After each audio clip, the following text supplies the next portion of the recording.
What's up, everybody? Welcome to another episode of the Outlaw Nation Show. Yeah, I'm not wearing my hat. Get off my ass. The coronavirus is going down, so I got to keep it chill and let the hair flow a little bit before it all falls out from this epidemic. We shall see. Or pandemic, as I'm being told, is what it's called. I don't know what you name something after a cuddly animal like a panda, but all right, if that's what you want to do, knock yourself out. I'm excited, so excited tonight. You know, the Outlaw Nation Show, I was really excited to be able to bring it back. I brought back the sports show earlier yesterday. That was a lot of fun getting together with Jay and Winston. But tonight, I was very excited to reach out to this gentleman and even more excited that he said yes to come on the show. Ladies and gentlemen, please welcome to the Outlaw Nation Show, the Yodi man himself, my Finstock Exchange fellow, I don't know, what do you call it, faction mates, but also one of my dear friends and one of my favorite people on planet Earth, Mark Reilly. How are you, man? Oh, John Rocha. So good to be here, my friend. How are you? I'm good. How many glasses of wine are you in, my man? Well, I'm going to go to the second one right now as we speak. I'm going to pour it. Excuse me for a second and scene. It's so good to be here. Everybody in the chat, I can see you too. And thank God for this, because we needed it, right, brother? Yeah, absolutely, man. So much is happening. And listen, this is going to be a fun chat. This is going to be an off the rails type of thing. You know how it is when Riley and I get together, you know, the filters come down and we just talk about everything. But certainly, I want to first say hi to everyone who is in here. Let's go through some people here. Haskell 420, of course, Wiley Todd, Jonathan Peck, Andrew G., Anthony Villanueva, Ben Rayner, Dark Faith 66, AR, The Schmoedown, Chris Taylor, Ryan Cross Project. Those are some of the people that are in here. Facetious Christ is rolling around in here. Dominus, Ominous, John Mariano, Andrew J. at Level 2 Trading, Chris Taylor. So many people, already 70 people in here joining us live, and I couldn't be more excited to have them all in here.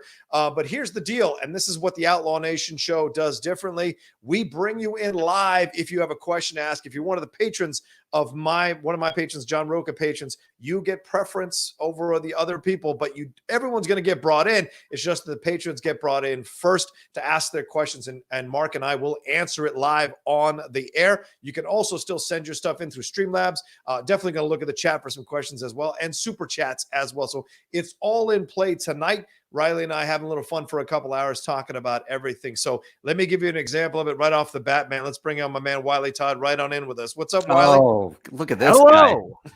What's up, Riley? How you doing? Oh, I know this guy. Are we talking The Color of Money or what? No. Is that what's going on here? I'm not going to bug with you today, Riley. Not going to do it. Oh, please. Okay. All right. Has he been on you about this as well? This is not a good move. Oh, no. We do it. We do my Schmoedown hangs, and we tend to go towards The Color of Money when we're hanging out on our Patreon hangs. Only one question has ever been asked from The Color of Money. I don't understand why you would go to this. Yeah, and it was the one I missed that I lost. You prefer this movie more, Rocha? Cocktail? I love Cocktail. Cocktail better than The Color of Money? Oh yes, by miles. Well, it's a Tom Cruise. I'll do Cocktail 24 hours a day. I love That's an underrated movie. It's a great soundtrack. It's a great movie. You can work out to that soundtrack. It's fantastic stuff. Little Starship action, little Robbie Neville action. Come on, I know my soundtracks. Oh yeah. But Wiley Todd is a perfect example of what you can do if you guys want to live chat in with us in between our discussions about the subject material we're going to get into tonight. You can get brought in and ask your question. Prefer you also, use the Streamlabs, use the super chat. We're all trying to make our money. We're all trying to do things, keep the lights on, these beautiful box lights I have rolling up on my face. I'm sure Riley's got his circle light on in there. On him, and look at that hair. God damn it, look at that hair, Riley. Jesus Christ. Yeah, probably hasn't even washed it today. It looks fantastic. No, half of it fell out last night, so we're good. All right, Wiley, you got a quick question before we jump into the stuff? Yes, before I actually start my question, if you guys want to join, there's actually a Discord link where you click and then you hit in the waiting room, and 3 people, Suge Knight or John Mariano or myself, will allow you to come and get the link. So if you guys want to do exactly what I'm doing here, talk to these amazing people, then you can. But there you go. Anyways, my question. Yeah. So Rocha, this is going to make you very angry, but I want you to calm down when I ask this, okay? So I like Westerns. But I'm a very young Western fan, so I need to watch more. So you're a very young fan, period. But yes, go ahead. Yeah. So the first part that's going to make you angry is I did not like The Searchers. I thought that movie was awful, and I watched it twice, and I just don't like it. Awful. Okay, I gave it 2 times. I gave it 2 times. Okay. Awful. All right. But anyways, Okay. my question is for both of you. What is a good Western that I can watch on this off time I have during quarantine that I can enjoy myself to watch? Because I haven't seen any of the Clint Eastwood one, like the trilogy or that, right? But like some that come to mind are like Jeremiah. It's like something Jeremiah Johnson. Yeah, that one has been recommended because my dad loves Westerns. So I want to know from you guys, what Western should I check out? I mean, I have to always defer to the Outlaw here, but because I'm a Tombstone guy, I love Tombstone. That you don't like Rocha. You don't like Tombstone, do you? I don't like Tombstone. I like Val Kilmer in Tombstone, but I don't like that is it's Tombstone. unreal to me, and that's okay, my friend. That's okay. We're all friends here. It is. I love that movie so much. It's my go-to, and then Young Guns, which I know. But see, Roga's the guy though that you want the real. Yeah, not the guy that loves. Your opinion matters, Riley. Movies. I agree with Tombstone. Yeah. Like my clothing line, I'm not going to plug it, but I have a clothing line based off movie fans. My first one I did was a Tombstone T-shirt, so I agree with you. Nice. So you like the fast food westerns. You don't like no. Because Searchers is a meal. Okay, The Good, the Bad, the Ugly is a meal. All right, Unforgiven is a meal. These are great westerns. The great ones are a meal. The assassination of Jesse James by the coward Robert Ford, that's is a 4-course meal. That is a 4-course. That's a good movie. Yeah. It's a damn good movie. Have you seen Open Range yet from Kevin Costner? No, but that one's on my list. That is a fantastic film that people don't give enough credit to. Him and Robert Duvall, incredible stuff. You may not like The Searcher, so maybe you like a little more of a playful John Wayne. 3 films come to mind: Sons of Katie Elder, Rio Bravo, and the other one he did with I can't remember, the one with Dean Martin, where Dean Martin's a drunk. That's a fantastic film as well. So, and there's one he did with James Caan, a young James Caan, that is brilliant. So, and Robert Mitchum. So those are some fantastic John Wayne ones you get into that don't take themselves too seriously, but are still good. And another one, a black and white one, is The Man Who Shot Liberty Valance. If you haven't seen Jimmy Stewart and Lee Marvin and Lee Van Cleef and John Wayne in one film, go and see that one as well. It's a black and white one. It's not as slow as High Noon. It's actually a lot more action-based than you would think. So those are my recommendations to you, Wiley. Okay. You're probably going to hate them all, but that's my recommendation. No. There's one with Clint Eastwood that my stepdad showed me. It's not part of the trilogy, but it's kind of like a standoff. What is it? Standalone, you mean? Okay, so so you know the one where at the beginning of the movie where he starts shooting the bottle and he keeps on missing and then hits it. What is that one? What is that movie? Are you talking about the Outlaw Josie Wales? Yes, or Hang 'em that High? movie. The Quick and the Dead. Good. No, that's not it. That's not it. That's probably a better recommendation that he'll like than anything I suggested to him. I know. I'm throwing Quick and the Dead. Throwing all the apparently fast food delivery ones. A really good one that's on Netflix that maybe not a lot of people have seen yet is Slow West. That is a damn good one. Yeah, it's Michael Fassbender and Ben Mendelsohn. Ooh, okay. And a young Irish kid. I can't remember his name, but the whole film is him trying to go and rescue this young Irish girl that he has a fascination or in love with. And his whole journey is about trying to find her, but she's being trapped, or she's being pursued also by these villains who are trying to kill her dad. And her dad is the Hound from Game of Thrones. Ooh, I love that. So it's really good film. I want to throw in there. Rocha, would you consider Hell or High Water a Western? You know what? I guess I have to consider it a Wiley, Western. you stay quiet over there. Wow. Once again, he doesn't like actual meals. He likes fast food. At 17, so did I. But you're not 17, Rocha. Nary a hair has touched that face. What I'm saying is, look at that. That could work on so many levels. Oh, wow. Okay. Brilliant. But yes, that's what I mean. I mean, like, yeah. Anyway. Yeah. Anyways, okay. So back to the conversation. Yeah. So yes and no. I mean, it's like a modern Western. I'm seeing Dr. Zeus, totally a modern Western. Yeah, modern Western. Because I love that movie. That movie was incredible. Yeah. No Country for Old Men is another one. That's a modern Western. Love that movie. Yeah. Hostiles is also really good. Super underrated. Hostiles, yeah. Hostiles is fantastic. so Hostiles good. was fantastic, and I'm really surprised it didn't actually get a lot more love back in the day. Yeah. There's a heartbreaking moment in that movie too. Like it shocks me, and it's like a deep movie. Like I feel like I can watch it like 50 times and still get something new from it. Yeah. Would you consider Back to the Future Part 3? Oh man, because we did just watch that as well. I see you in the chat, Jamal. I got you. Absolutely a Western. I got you. Hell yeah, that's a Western. I agree with that. Yeah.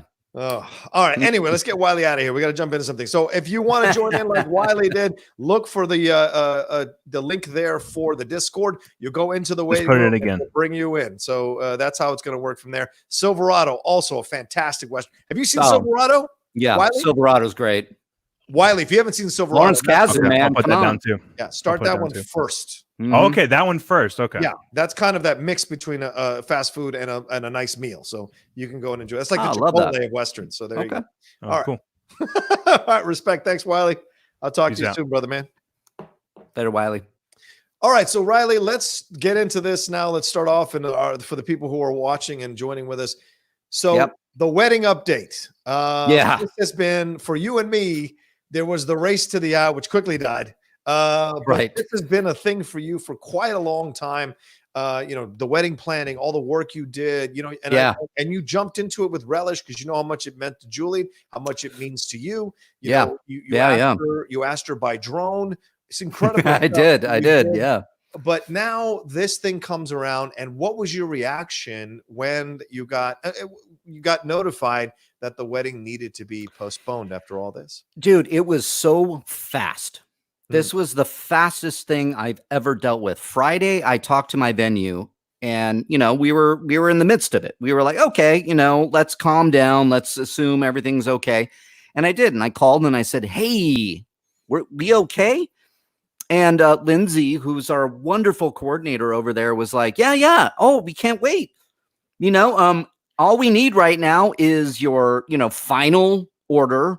Once you get all your RSVPs in, because we also had sent out our invitations. So all the invitations are coming back. Yeah. And we already had probably I would say almost 50 RSVPs. Yeah. When this happened. I have it all sealed up in the car. I was and a number of people had been texting me. So so anyways, they said, we're okay. So do this.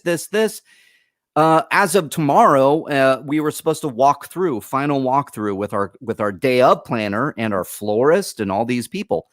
So then the weekend happens, and I call Monday and I go, hey, Lindsay, is okay. And she said it's canceled all the way through. This is a hotel. This is a, wedding venue that has, I assume, almost every weekend a wedding. Yeah. So it was devastating, man. Yesterday was rough. I'm not going to lie. Yesterday was really, really rough. I've been working on this thing for 2 years. It was part of the reason with my Patreon that I started that, to help. And I was like literally everything after Collider with us, dude. Yeah. It was like sliding into home. I'm like, after the wedding, I'll be able to kind of focus a little bit more.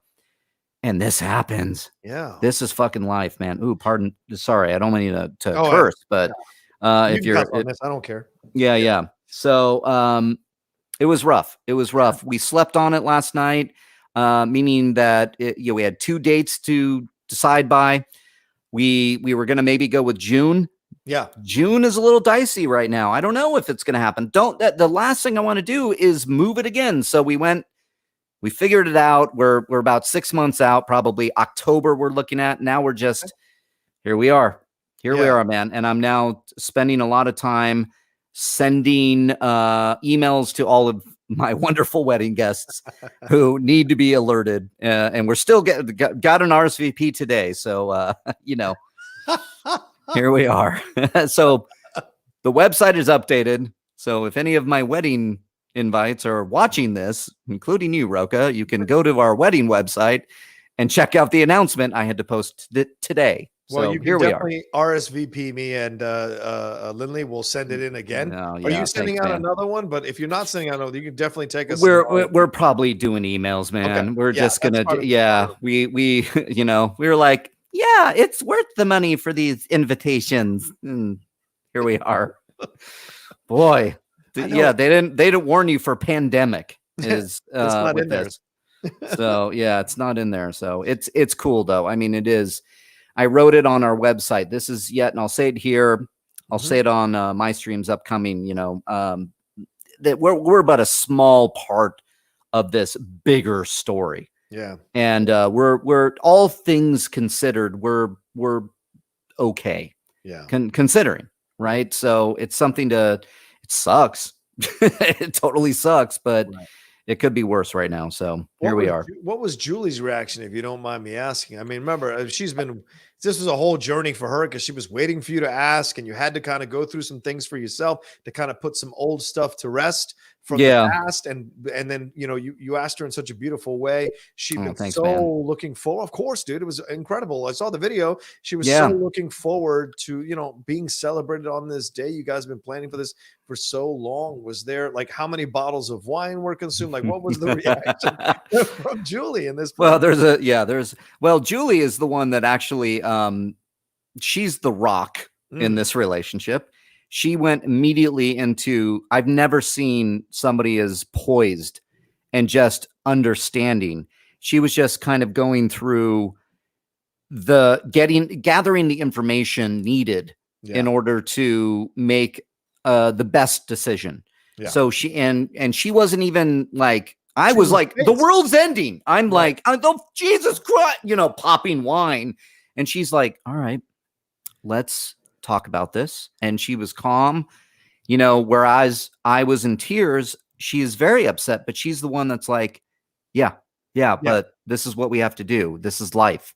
So I've am freely admitting that I lean on her, and it's a reason why I'm marrying her. Yeah. So she was very calm, cool, collected. We looked, she's singing right now, Lean on Me. So we're still doing okay. We still have our our senses of humor. But yeah, she went, let's sleep on it. And we decided on the date today based on June and October, based on everything. So she's sad, she's bummed, but she's also like, okay. Right. You know, I mean, I've never seen somebody, it is her big day. It's her big day. This is the one that really got me, that I was so worried about her, and she's just a rock. So here we are. That's incredible. And you know what? This is maybe something for people who are watching us. You know, sometimes it can be a big thing. Sometimes it can be a small thing. Sometimes perspective is really important. And I appreciate that about you, Reilly, man. You've taken some hits over the last year, 2 years. You know, thank you, man. No, honestly, some swift kicks to the gut. I mean, of course, I've taken a couple recently as well, but certainly I've seen you take some hits in certain moments. You get into that place for just an hour or two, or maybe a night, but then right back at it the next day, going, okay, how do I figure this out? Okay, what do I do next? I appreciate, like, one of the things about that I appreciate you, man, is your resiliency. Like, honestly, whatever you're throwing, I'm glad you're feeling that, because it sure feels kind of flimsy sometimes, but I appreciate that. And you know, to the other part of the story, at least 2 bottles last night. Well, it was what we went through, because I literally just went, you know what I'm doing today? I'm not doing, you were nice enough. We were going to do that rain check. You were going to come on Reilly's Cantina, and we were going to do it up. And I was going to be like, we were going to just talk freaking Star Wars and have fun. And then I told you, I'm like, mentally, I'm not there. And I'll say that freely. Mentally, not there, not into it. Got to do a bunch of stuff, figure this out. And then I literally popped the wine probably at 4 p.m. I would say. I'm like, it's happy hour somewhere. And Julie was still on her way home from work. She's still dealing with that before she is done and quarantined, or at least working here at home. And I'm like, hey babe, I'm popping some wine, gonna get drunk tonight. What do you want to do? I was just matter of fact, I'm gonna do this. We're gonna have some wine. We're gonna discuss it. And then I'm gonna sleep in, which I did, wake up and feel better. And I've spoken to a number of people in here right now, through my Discord, through my Patreon, whatnot. I love all the familiar faces here. And here we are, man. Yeah, let's do this. The rest of the week, you're coming on Cantina on Friday, man. We're doing this. Yeah, we're gonna have some fun. That's for sure. Yes, I might have a few glasses myself. Oh, good. Yeah, because I'm gonna institute the put it in there. I'm gonna buy a bottle of wine if I can, because my neighborhood shop is still open. Oh, we're still okay. And they deliver. We deliver. So we're good. We're good. That's perfect. Yeah, man. Well, like I said, I wanted to finish that point, and I hope people are watching and kind of take a little bit of lesson from this. This is a hell of a punch to take. I mean, losing our jobs like we did at Collider in January, and then but you've really picked it up strongly on the streams, on everything you're doing. Your patrons certainly you too, are man. happy with what you've done. But no, I appreciate that. But like you found, and then here comes another thing, and here you are one day later. You seem to be in better spirits. It's rescheduled. It's gonna happen. There's no doubt. It doesn't reflect like you're not taking it as a sign in any way. It's all about, okay, we're just going to have to adjust and let's move forward. And I think a lot of people who are watching or listening to us should take a lesson from that. Hey, you take absolutely take a moment to say to absorb it, then get back up and what are you going to do next? And that's important. Yeah, man. That was the hard part. That's it's like it is a gut punch, and you're thinking, oh, can you go there? Can you do is this a sign? Jesus. It's like, no, because I can't imagine now going through not only like this wedding stuff, but like we're in for the long haul here. I mean, like it looks like we're going to have to deal with not only illnesses, God forbid any one of us get this thing, but isolation, the economy I'm worried about. I'm really concerned about because this is going through, and I'm watching not only my fiance who is in healthcare, literally, and in, she's a yogi, and these gyms, these public places, movie theaters, man, we start talking about movies. Yeah.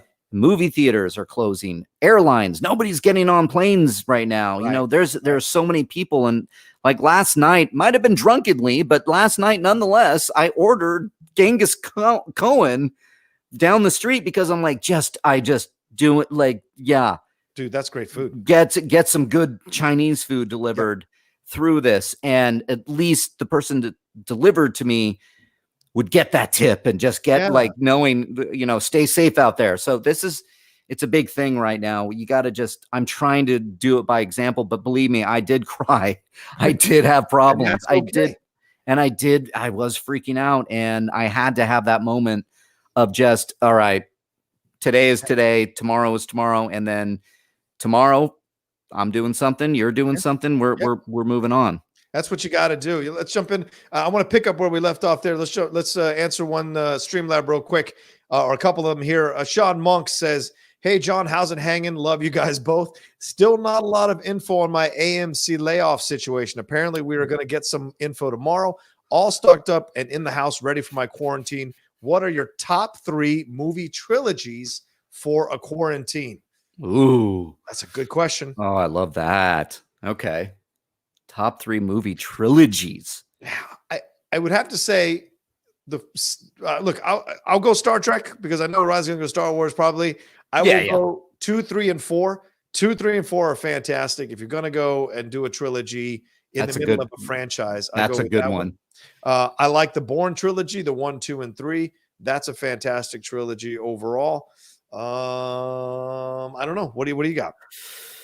Well, I go the original Star Wars trilogy for obvious reasons. It's a warm blanket right now, folks, for me at least. Maybe you got in on the prequels, so do the prequels. Do your Star Wars. Yeah, I'm doing the original trilogy. Then I'm going the Nolan Dark Knight trilogy. Nice choice. Yeah, nice choice. Give me some superheroes now, and I think if you really want to just be entertained, if you want to be challenged, if you want to just see some Batman and forget, just do the Dark Knight. And that's the one that like kind of, because now I'm thinking, I'm like, well, I'm going to have to sit down and watch these now because we have a lot of time ahead of us here. I think. Yes, we do. I'm trying to think of a good one for the third. Okay. I'll throw in, because I don't want to go Lord of the Rings, which is obvious. Right, I want something else. I would go. My third would probably be the Captain America trilogy. The first Avenger, Winter Soldier, and then Civil War. That 3 is 3 of my favorites ever. And I wouldn't do Lord of the Rings. No, that's too exhausting. Yeah, no, I know. You got to think about the length here too, right? So, I think I'm gonna go. Can I change it? No, let me see. What am I doing here? Can we do the Avengers and add Infinity War and Endgame as one? Yeah, so remove. Well, maybe look. I'm cool with allowing you to remove Age of Ultron. You just jump Avengers to Infinity War and Endgame. I'm cool with that. Okay, I think that's all right. I do see some good ones in the chat. Actually, I'm going to pull this back. Okay, I'm going to pull back, and I'm going to go Back to the Future. Yeah, that's a good choice. Back to the Future. I saw it. Thank you. You guys in the chat steered me in the right direction, especially you, Dr. Zeus. I see you. Snake like a tree and leave. Yeah. Jim Sandlin donated. Here's $10 to your $1,000 Rocha and Yodi. # Baba Booey. Respect. Nice. I know we had a super chat in here. Did I miss it? So do they run out if you don't get them in time? Yeah, just keep scrolling up. You'll find it. All right. Wiley Todd sent us one. He said, if The Hustler is a Western, does that make The Color of Money a Western? Love you guys. Support the grind, everyone. How is The Hustler a Western? Yeah, Wiley, what is wrong with you tonight? Did you hit your head or something like that? How is The Hustler a Western? It's in the same way that Guys and Dolls is a Western. Luck being late at the night. Oh my God! I mean, sure. Let's make it at all. You know what? It's COVID-19 right now, man. We'll make anything we want a Western. That's true. Star Wars Western, actually, kind of true. Star Wars could count. I'd be cool with that. It's samurai / Western / whatever you want to call it. All right, let's do a couple of quick people jumping in here. Mark, if you're cool with that. Yeah, let's do it. Colin Martinez, what's up, bud? How are you? Yo, what's up? What's up, man? Good connection. Good How's connection. It going, yeah, you're good. Okay, yeah, I'm in the library, so I got a better connection than my dorm. So there we go. Oh, nice. All right. Yeah, that sucks to hear, Reilly. Sorry to hear about that. But thanks, man. We're good. We're good. How are you? I'm enjoying your. I'm moving home next week. Because we got to get out of here. So. Oh man. Okay. Back to Arlington, but I'm joining your Patreon next month for the writers' room. So. Oh man. Nice. Oh, awesome. Awesome. Cool, man. I can't wait to have you, dude. Yeah. There you go. Fan of all you do. I think this is the first time we've spoken. I'm just guessing. I love this. I love you bringing them in, Rocha. This is great. I'm helping you out. What the hell, Colin? Give me some money. What's your question? Who else is out there? I'm on your Patreon. I'm on your Patreon. Don't worry about it. What's your question, man? Yeah. So we talked about how the coronavirus and everything is messing with the whole soccer world last week. Oh yeah. Everything happened. So it's all done, right? Euros are next year. Champions League is suspended, but UEFA said sometime today that they plan to finish the European season by June 30th. Yeah. Do you think that's feasible? I think if they do it, I don't know if it's feasible, to be honest with you. I think this is them. And this is what my suspicion is. And Reilly, maybe you could have some thoughts on this. Yeah. My suspicion is that the people who are really in charge of this thing, who understand what's actually happening behind the scenes, I think they're only telling us, oh, it'll be done in June or July. It'll be done. They're parsing out the information every 3 months. They're just saying 3 months down the road, it'll be fixed. By July, trust me, they'll be like, oh, it'll be done by September. Then by September, they'll be like, hey, it'll be done by next January. And that way, because I think they know this is going to drag on for another year, this situation. And so all the leagues or whoever's trying to say, the NBA in 30 days, we're going to revisit this thing. Kevin Durant just tested positive for coronavirus. Yeah. 4 Nets players test. So this idea that they think this is just something that's going to blow over in 30 days is mind-blowingly insane. So to me, I think it sucks on so many levels. It breaks my heart in 1,000 pieces that Liverpool is not going to win that damn title on the field and celebrate with its fans. And we'll have to push it to next year. And if they give us the title this year, it won't mean a goddamn thing. And that's what sucks overall, is how many sports people are going to be affected by this. And you know, it's ironic too, Reilly, sports are what distract us from real life, but real life is now infringing on sports. So it's we have almost nowhere else to turn but YouTube and watching Reilly and watching me on here. That's what I say. Yeah, there's that. I mean, so now that what is it? The Euros are in 2021 when they were supposed to happen this year. Yeah. The winner of that is supposed to go to the Confederations Cup, right? Yeah. Do you think is that still going to happen next year? Or do you think they're just going to scrap it because It's a lot of? I don't think they scrap any of these tournaments, Colin, because they make money. I think what they're going to do, though, is I think the level of play will be lower. The quality of play will be lower. So you might not see nations send their best players to play in the Confederations Cup because they don't see that anywhere near the Euros or the World Cup or any of those large Champions League or what have you. Those are larger competitions. Confederations Cup is just almost for fun. Yeah. You know, if the U.S. wins it, It's a test not run. it's a test run. The U.S. doesn't really give a shit about it, so that's the way I would look at it. So, all right, Colin, let's move on from you, man. Thanks for chiming in, brother. Yeah, thanks. You guys have a good one. Wash your goddamn hands and stay safe out there. Hey, dude. it's all right. I got this hand sanitizer right here. It's all good. Nice. Good man. Respect. Good man. Respect. All right, I'll see you guys later. See you later. All right, let's bring in Ferris, man. Ferris, what's up? Ferris, I love the name. What's up, Athena? How's everybody doing? Oh, it's Ferris. Yes, my friend. Oh, I know Ferris. Come on. How's everybody? Good, man. How are you? I'm doing good, dude. How about you, Riley? You okay? Hanging in there, man. Yeah, I'm hanging in there. It's you know, it is what it is. It's life. Shit happens. It's life. Yeah. It's you know, thankfully or not. It's not thankful. I shouldn't say that, but it's unprecedented. So it's this new thing where there's certain people that we're going to talk to in the future. Going, remember this? Yeah, I had to move my wedding. Like this is a story now.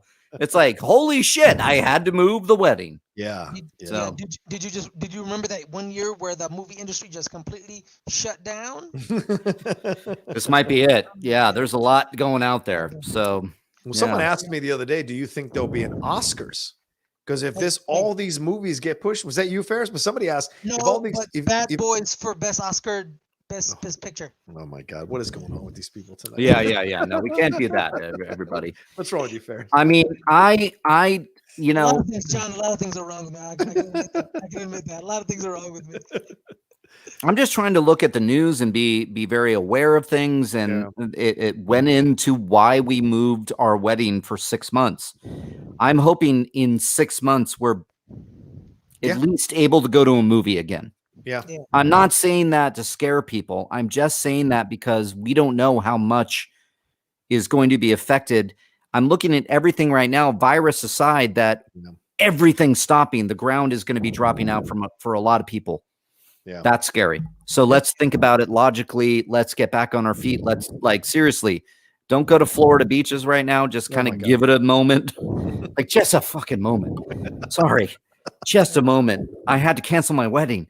So let's just stay, because if we get it under control and it starts to right itself, we have to worry about the economy because so much is happening. Then we have to start worrying about stimulating that economy and doing what we need to do to get out there. And, we'll see. I'm just waiting. Yeah, and to me, it isn't just the airlines or these larger things that need to be bailed out. What about these smaller businesses or these medium-sized businesses that really rely on the constant traffic coming into their establishments so they can survive? It isn't just bailing out the large things. Nobody's getting on a fucking plane. So don't bail them out just yet. Take that money, bail out the smaller businesses. Don't bail out your rich buddies. Bail out the smaller businesses that need to survive. Give them money. And of course, I think they should put a moratorium on evictions, a moratorium on rents. They should do all those kinds of things, because people are being forced to not work, forced to stay home rather, and not be able to go to work. Those kinds of things have to be understood. Yes, I get we're a capitalist society, but to stay alive as a country, you've got to do certain things and take extreme measures. And I don't think giving us $1,000 or a higher tax return is going to keep anybody alive past 1 or 2 months. After that, what happens then? So those are those things that I think there has to be a longer term plan in place. And why the fuck we have senators going home drives me insane. Why we have any members of Congress who are not there 24/7 in their offices trying to make something work so they can streamline the process drives me out of my mind. I'm with you, man. And this is just beginning. And that's the scary part that we have to accept. And we have to look at this, because I'm now seeing my fiance, who is in gyms, yoga, the healthcare, all that kind of stuff. We talked about it earlier, Rocha, with the airlines. Nobody's flying. This is going to affect a lot. So I'm worried about the virus. Yeah. But I'm also worried about the economy a lot because it's going to trickle down. What does that look like? It's all connected. Yeah. Restaurants, I'm seeing people talk about restaurants. Yeah.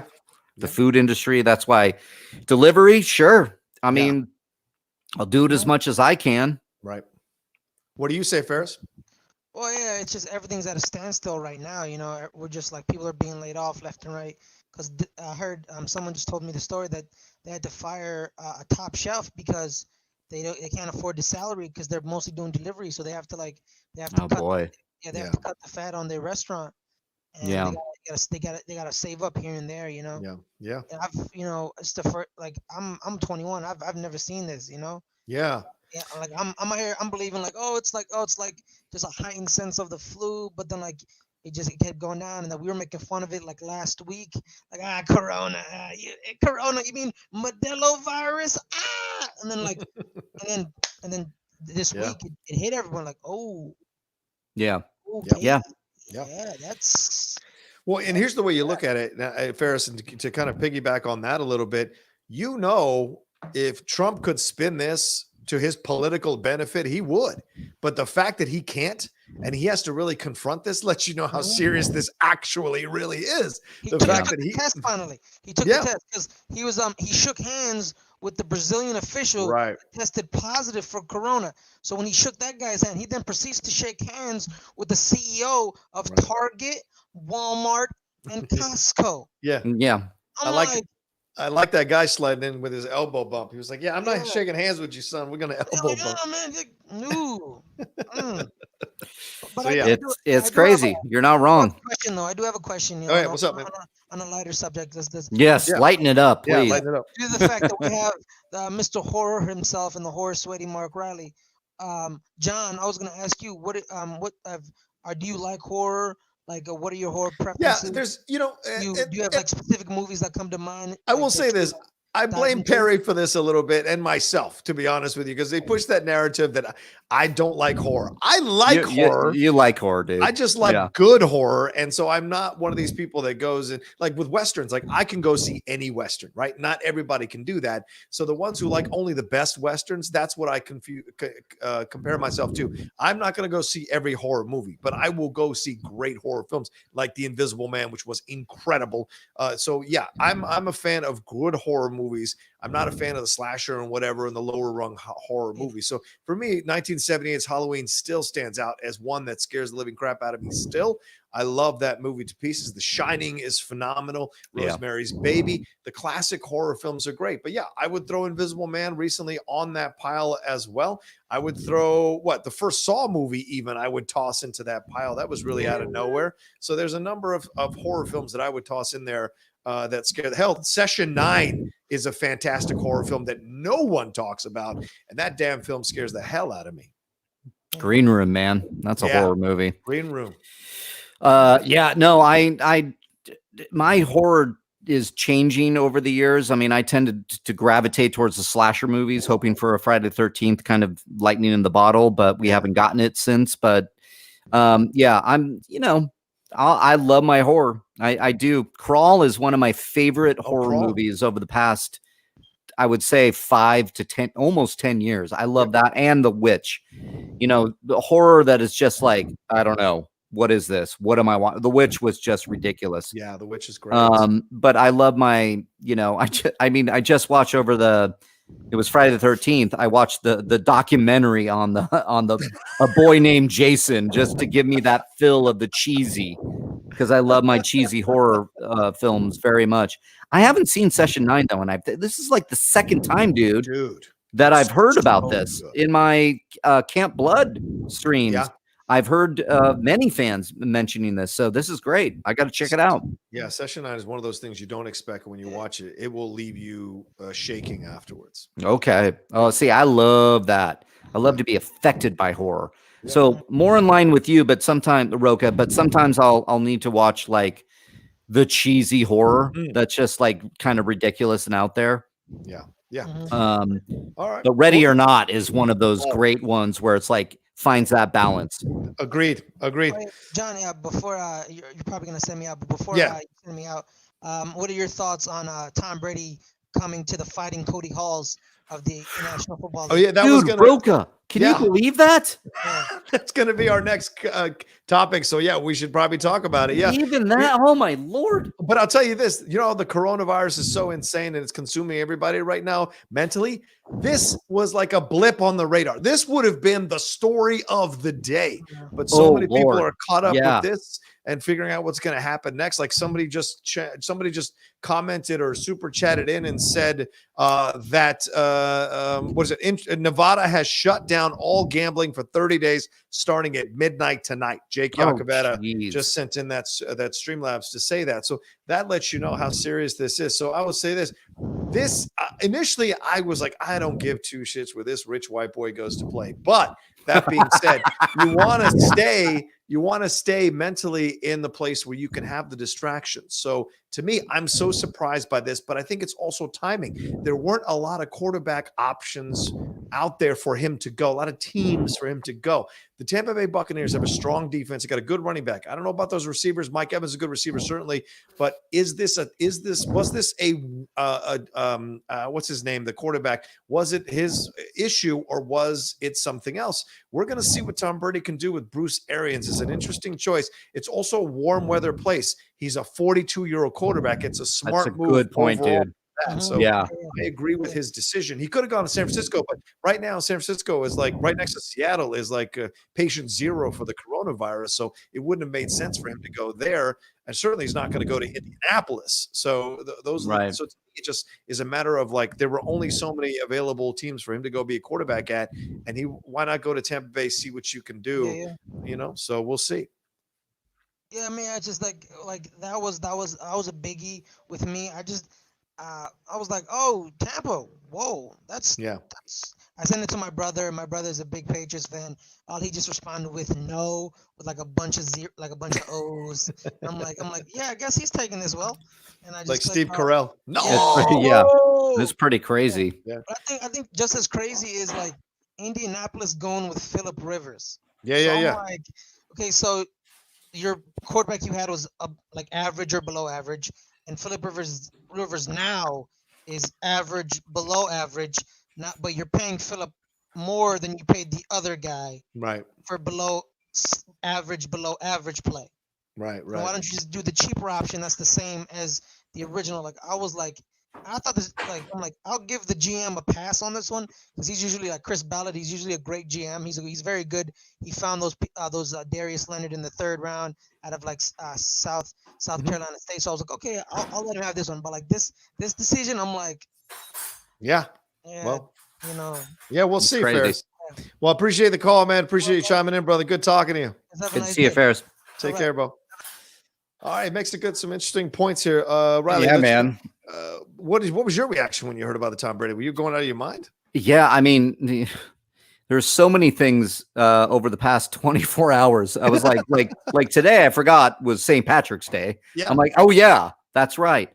But we were actually just getting a nice walk in, just getting out, which thankfully we can do right now. So taking the Leia out for a walk with Julie, and that was when I saw it earlier today, where I went, what?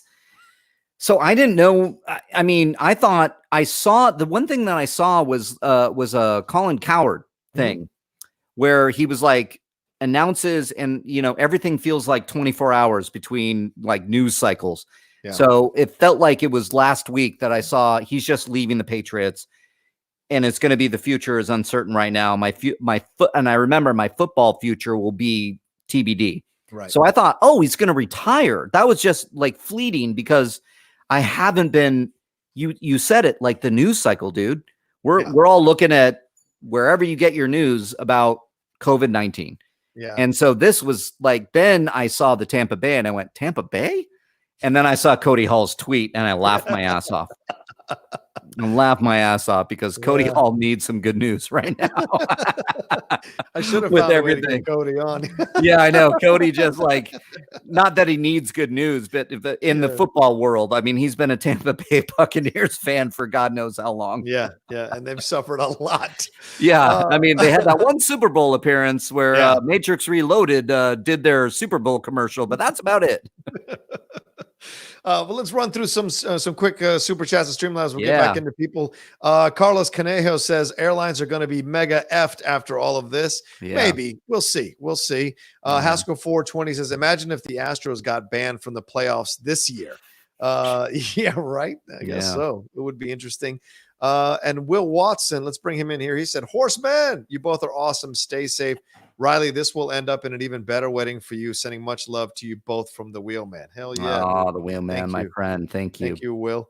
And let's move on here. Let me take that off. I'm still running this whole thing on my own. How can I back here? Oh, yeah, man. I know how it goes. Oh my God. Here it is. All right, cool. Then let's bring in here. Oh, Myra, gotta vent. My daughter is a high school senior and they might cancel the school year.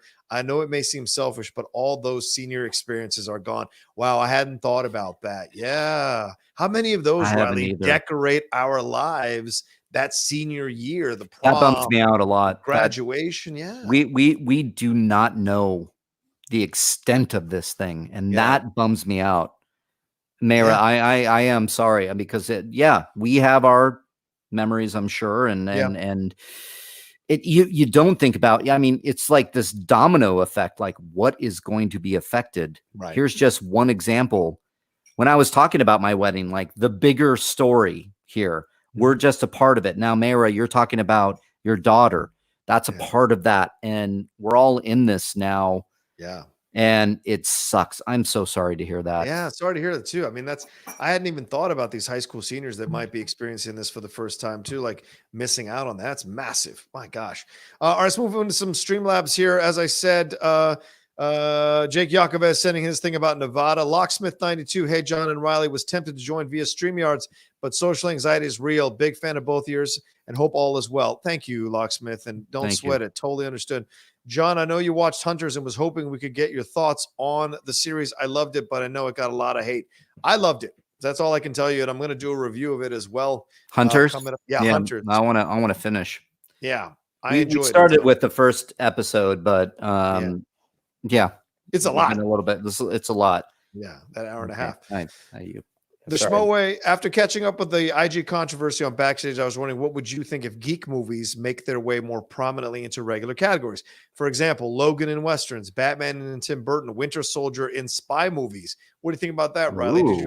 Did you hear the announcement that Christian is going to allow people to have an Inner Geekdom slice, but it will be a mixed bag Inner Geekdom slice? So you can't do DCEU movies or Marvel movies. It have to be IG slice. Yeah, I haven't heard. I mean, pardon because of a few things I've had to deal with personally. Yeah. So explain that again to me. Sorry. So their Winter Soldier will show up in another category? No, that's what they're proposing. Schmoe is, what do you think if they kind of got around this IG situation by sliding some of these movies that could be classified in those genres, sliding questions from those movies into that genre as a way of kind of like going around the IG situation?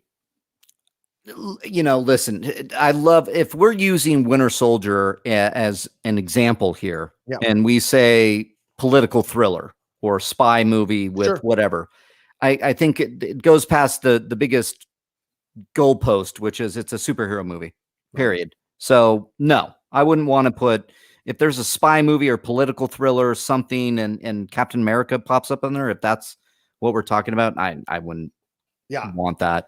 I wouldn't agree either, because I mean, it starts to expand a number of films too much to the point where it doesn't even bother. It doesn't even matter if you study, because you get blindsided by the film that you didn't know was classified as that necessarily, or predominantly classified as that. So I think that's where the trouble comes in. But I hear your point, Schmoe. All right, Haskell donated. He said, will Trump do what France did? Prime Minister says all people in France will not pay rent, gas, water, and electricity bills. Yeah, I know. President Emmanuel Macron suspended all these payments in a $300 billion fiscal support to companies that would lose business. Damn. I think that would be incredible if we could do that. I don't know if we can. I don't know. Yeah, right. I think people are really going to find out how much we could use that, but I don't know. We've never seen this. This is insane. Absolutely uncharted territory. Yeah. If this fool wants to win re-election, that's how you do it. I swear to God. If you suspend rent for 6 months and suspend pay for gas and water, all that, you're not wrong. People would vote for him in a minute. It's not even a question. Yeah. So, yeah. Oh, wow. Interesting. All right. Bradley Burnett donated. He said, no questions tonight. Just want to continue to support. 2020 has not started well. I had to manage a family medical crisis. Then Corona hits. Thank you for your shows. Your shows. They provide a little break from everything. I'm buying wine on the next cantina. Nice. Oh, I like that. That's awesome.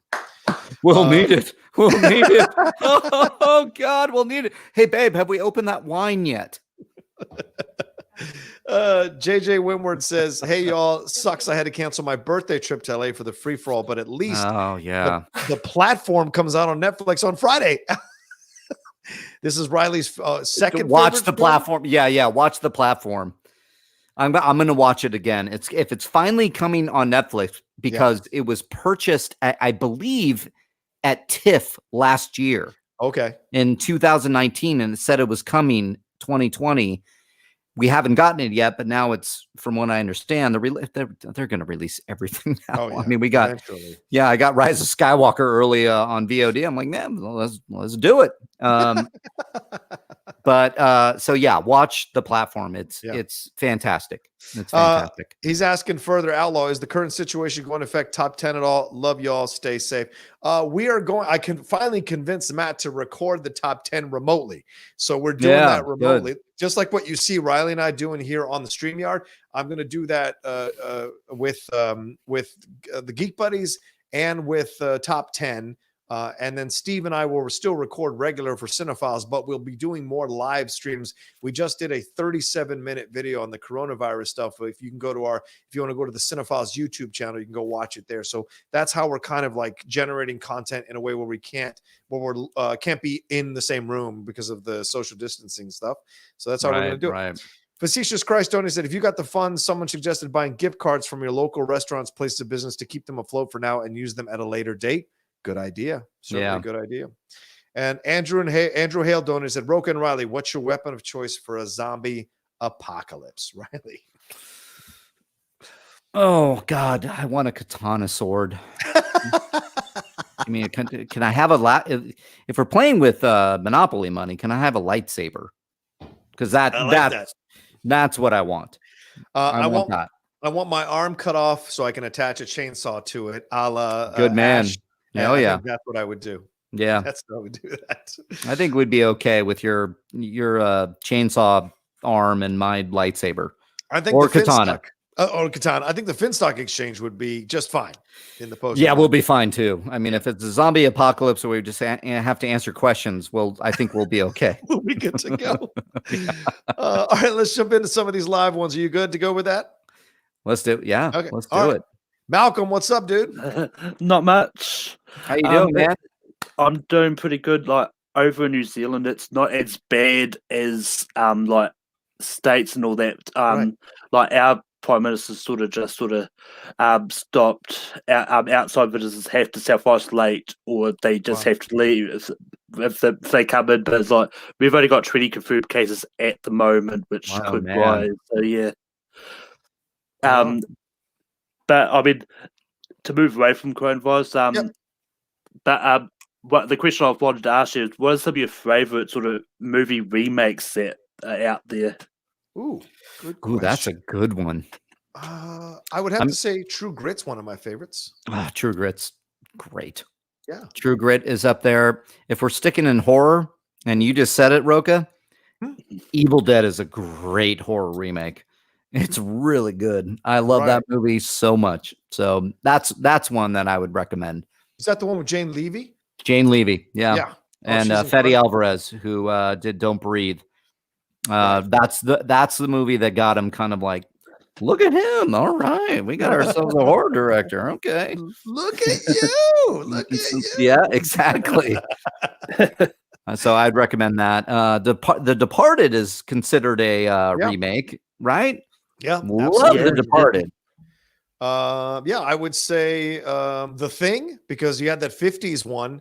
The 80s one was a remake of The Thing. Yeah, so I would I'll say take that. I'll take that any day of the week. Ocean's 11 is a way better remake than the original. That's for yeah, sure. that's a good one.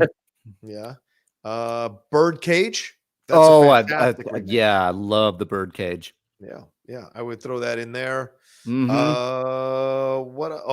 The Scarface film is a great remake of the 1920s one with George Raft, I think it was, and having Pacino do it is incredible. Yeah. That's a good one. Yeah. I mean, like for me, I really enjoyed last year's The Star Is Born. Oh yeah, Star Is Born was great. Great remake. I get given shit for this, but I didn't have a problem with Peter Jackson's King Kong that he did. It's a good version. I liked it too. I mean, it has its moments. Right. Yeah, and I mean it's fairly Western, but I also love The Lady and Tramp that was up on Disney Plus. Oh, Lady and the Tramp. Yeah. A lot of people enjoy that one, Malcolm. God bless you for that. I'm so glad you enjoyed it because I wanted to just throw the TV outside.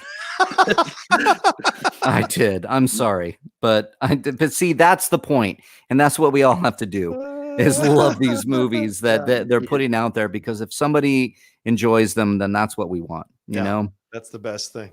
Thank you, Malcolm. Where in New Zealand are you chiming in from, brother? Yeah, man. I'm in Dunedin. Apton Eden, is that what it's called? Dunedin. Oh, Dunedin. Okay, cool. Yeah. Cool. Oh, thanks for chiming in, brother. That's why I started a little bit late tonight because I wanted to see if we get some international people in. So thank you, Malcolm, for being one of the first, man. Appreciate no problem. I'll meet you, man. Take it easy. Be safe out there. Wash your hands. All right. Yeah, man. Wash your hands. Do we need to take a break actually and wash our hands? Let's see. Boy. Back after. Andrew G, what do you got, brother? Hey, man, what's going on? Andrew G, all right. Riley. What's up, my friend? How you doing, dude? I'm all right. Getting through this shit show. Yeah, right? Here we are, man.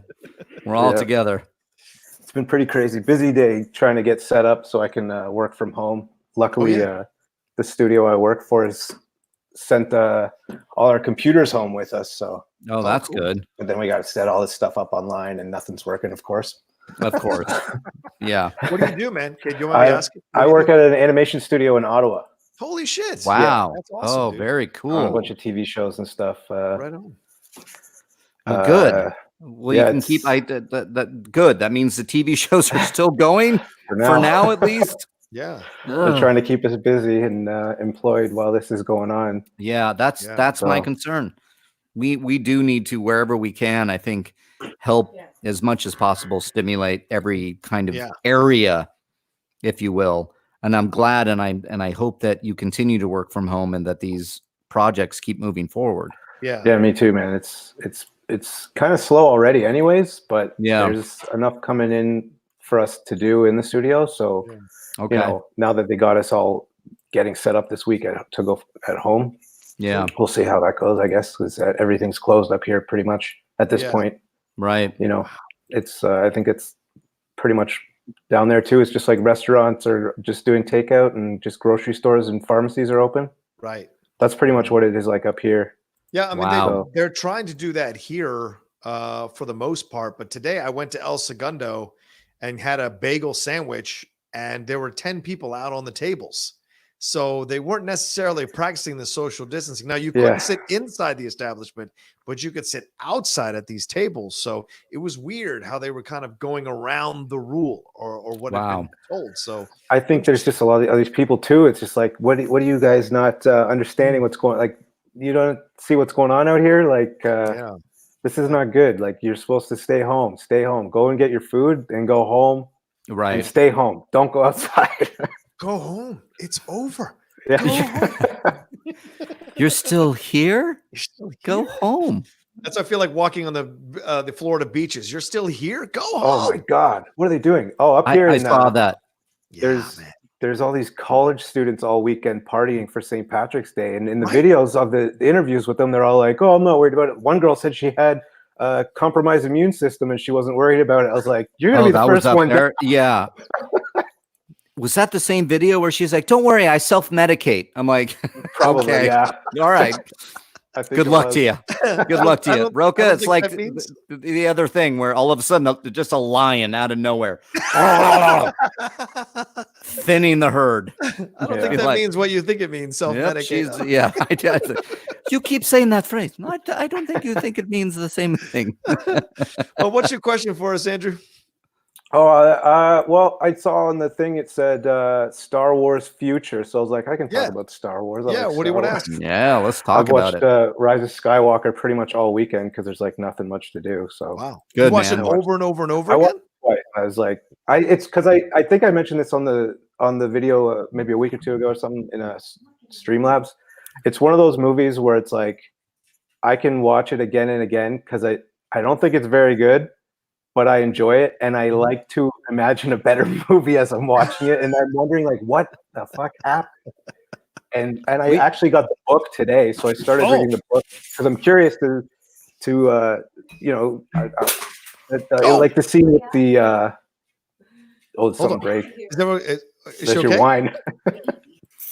No, that was my fiance's water bottle. She just came out in a blanket, and my dog thought she was the I don't know, the Thing or something, and so she freaked out and knocked the bottle off the table. It is now shattered on the ground. But let's continue with our talk of the Rise of Skywalker. Don't worry, we're down one water bottle, but we're still up immune systems, so we're okay. Nice. Oh man. Yeah, no, we just to add on to it, we just watched Rise of Skywalker in all of its glory. That's all I'll say. Just all of the glory. It has great moments in it, but everything that brings them together, it's like, there's things missing. And I don't know, JJ, he's got like great like visuals in it, but the writing and stuff. I mean, not that I've written a movie before, but I watch a lot of movies, so I think that's all it takes. That's all it takes. But like I got the book, and because I'm curious to see how they do it all in the novel, how she writes that and gets all those deleted scenes and stuff in there. They've added a lot in the novel too. Yeah, I've only read 2 chapters, and so far there's tons of stuff in there that would have. I get why it wouldn't, if there's the time frame of the movie, everything doesn't quite fit in there, but. There's a lot that's added. I mean, the Predator being the end villain was a new one on me, but that's a spoiler, man. I haven't gotten that far. I guess you could have skipped it in the crawl, but it's weird. So have you read? But that's the funny thing, is that they are adding a lot in the novel that is coming out that I am going to take a little bit and make fun of Lucasfilm being like, no, now he's a clone. Now she's a clone, a failed clone. Now the Predator is there. Now Batman showed up, and then Indiana Jones is apparently Chewbacca's father. And so it's just going, and I make fun of it because you can, because I wish sometimes, we've talked about it on Riley's Cantina, dude, and we'll probably touch on it, Rocha. Yeah. The idea that like we're feeling a little bit like we want that certain things in the movie. I don't want to spoil because you're going to read the book, but there are certain things that I wished were in the movie. Yeah. Mm-hmm. Yeah. And so that's what I wonder about, because I may pick up the book just to read it. And then if I probably get angry while I read it, going, why wasn't this in there? Why not just do a 3-hour film? Take your chance, put an extra 20 minutes in there. You solve all the narratives. People will still enjoy a 3-hour movie. Hell, we just had a 3.5-hour movie get nominated for Best Picture. So, I mean, like a 3-hour Star Wars movie that wraps up 9 movies certainly would have been worth it. So it's super frustrating. Yeah, they would have done it. They could have done it. Yeah. And I think, I'm just going to make this plug like I always do on my Star Wars when I talk about Star Wars. Read Star Wars Dark Empire. That comic book was so fantastic, and they finally did what I thought. They did cherry pick a little bit from that, and that shows up in Rise of Skywalker. And I love those moments. Yeah. And I love that it's going that it's there in the visuals. It's not there in the text. Yeah. The what was I going to say? Yeah, Dark Empire. I was reading that again. That's great. I love it. They like. I was talking to my friends before. I was like, you know what would have been cool if they just said, "Fuck it," and broke that traditional trilogy structure and just did like 9 and then did 10, like Star Wars X. Right? Like Star Wars 10. The last. I mean, the Russos did it with Infinity War and Endgame. It was going to be the Infinity. What was it? Infinity War Part 1 and 2. Right. Yeah. Hunger Games comes to mind. Harry Potter comes to mind, And, you know, I think there was a lot of people thinking that they could do that. And there were certain unsavory websites out there going that, oh, episode 9 split into 2 movies. And like, no, it's not. No. Like, There's no way they would but do I think it could have worked. Yeah. Like we have that High Republic coming and stuff, which I'm looking forward to just because it's something new. I haven't been this excited for canon material in the novels because I as much as I love my Luke Skywalkers and Han Solos and stuff, when all of their canon books are all about them and what happens between the movies that we already seen. Yeah. I love the new idea. Shadows of the Empire is great, not canon anymore, but the idea of going to a new saga, if you will, and getting new characters, I think they can spin it off. Yeah. I guess I do have a question. It would be like, if it's not the High Republic stuff, which I would assume is like them testing the waters. If we like it, then they'll go in there and spend the money on movies. But like, I know Reilly, you said before, like you'd really like a horror movie would be cool with like Padawans on the run or something. Yeah. Rocha, what kind of like, where do you want to see this go? I've always felt that, and I've said this before, and Reilly probably knows this or remembers this. Remember what they were talking about with the Underworld series, right? They were going to do that Jabba the Hutt shit. That's what I want to see. I want to see a grit. Look, Mandalorian, that first episode is the grittiest Star Wars we've ever gotten. And when they first announced that they were going to, and Reilly and I were doing Far, Far Away or whatever it was that we were doing over there. And then like, those are the days. Those were the days when there was so much promise. We talked about this possibility. And I always said, I want to see Star Wars like Game of Thrones. I want to see something that is darker and grittier and actually explores the ugly underbelly that doesn't have to cater to kids or to make everybody feel good or kumbaya this shit, because this is real life in the future, real human beings, real species. It's actually a long time ago. Right. Well, it's a long time ago. In a galaxy far, far away. Hold on, let me check my notes. It's a galaxy far, far away. Yeah, I apologize, but like, I just want to see a grittier. Like I was watching about an hour of Den of Thieves today, and I was thinking to myself, if you could make a Star Wars film like Heat or Den of Thieves, that would be awesome, and people would fall in love with it. And it doesn't have to be part of canon; it's just its own movie. We saw that with Joker. Make $1 billion has nothing to do with the DCU. Space is a big fucking place. Yeah. I've been saying for a while to really grow Star Wars, we have to get away from legacy characters. We do. We have to build, and I think the best place for it is in Old Republic. I've been thinking about it a lot. I think there's a lot of stories. I would even say High Republic. If you're putting it there 200 years before the Skywalkers, we can look at that, either put it at that version or that where Rule of Two is in effect, where Darth Bane is in the shadows. We can I think Darth Bane is the future because that is enough of a canon kind of sweaty Star Wars thing for us fans that do follow some of these deeper kind of trees that branch up. Like Darth Bane is canon now because Yoda in Clone Wars went and was investigating the dark side, and Mark Hamill voiced Darth Bane that came in, and so we have that, and then. And my dog wants that too. So right here, Leia. I mean, perfect. But if we were to go back there and see Darth Bane building the Rule of Two, I think that is the future of Star Wars. You can get a lot of stories there, trilogy of movies, streaming series, what have you. Yeah, for sure. I agree. All right. Well, thanks, Andrew. Appreciate the call. I got to get to other people, you too, man. Reilly, hang in there. Everything's going to be okay. Thanks, brother. I appreciate it. You too. Wash your damn hands. Oh, yeah. All right. See you, Andrew. I want a shirt now, Rocha, that it's like Outlaw Nation and wash your damn hands. Damn hands. Let's move on to Justin Hamilton. This guy's a troll of mine, so let's see what he's got to say. Oh yeah, Justin Hamilton is one of my peeps. He's my spy. Well. If it isn't the big crybaby, Justin Hamilton, what do you got now? Riley, I want you to pour you another glass, man. Pour you another glass because you need it. I feel you. Because waiting for my fiance to open another bottle. Alabama just closed their alcohol beverage board, so like that means everything the shit's hitting the fan. It may be worse. Oh my god! If Alabama, okay, Justin, this has been this is an unfortunate series of events here, because I know when you hang out with me, you are pulling from a tequila bottle, and God bless you when we do that together, my friend. What the hell is going? There it is. Thank you. I love you, Riley, man. Everything's going to be okay. We're all behind you for real. 100%. That's the main reason why I came on here, because I usually cheat on you. I usually stick with you. I do like Riley. I mean, I do like Rocha. And if you watch the last Finstock Exchange podcast episode, I actually said he was going to play Obama like a fiddle. So, that was really hard for me to say. That was really hard for me to say. Maybe we can get one of you two guys to go on that actual podcast and do like a little interview at some point. But I'm down. You got the coronavirus is making everybody crazy. Yeah. You know what? I'll just throw the hand grenade in there and say that Luke Skywalker did the greatest thing he ever did, not in the original trilogy, but in The Last Jedi. Yeah. Well, what is it? Wait, please specify. Tell me this. The greatest thing that Luke Skywalker ever did as the greatest Jedi that we've ever known. Yeah. Was what he did in The Last Jedi. What do you mean at the end?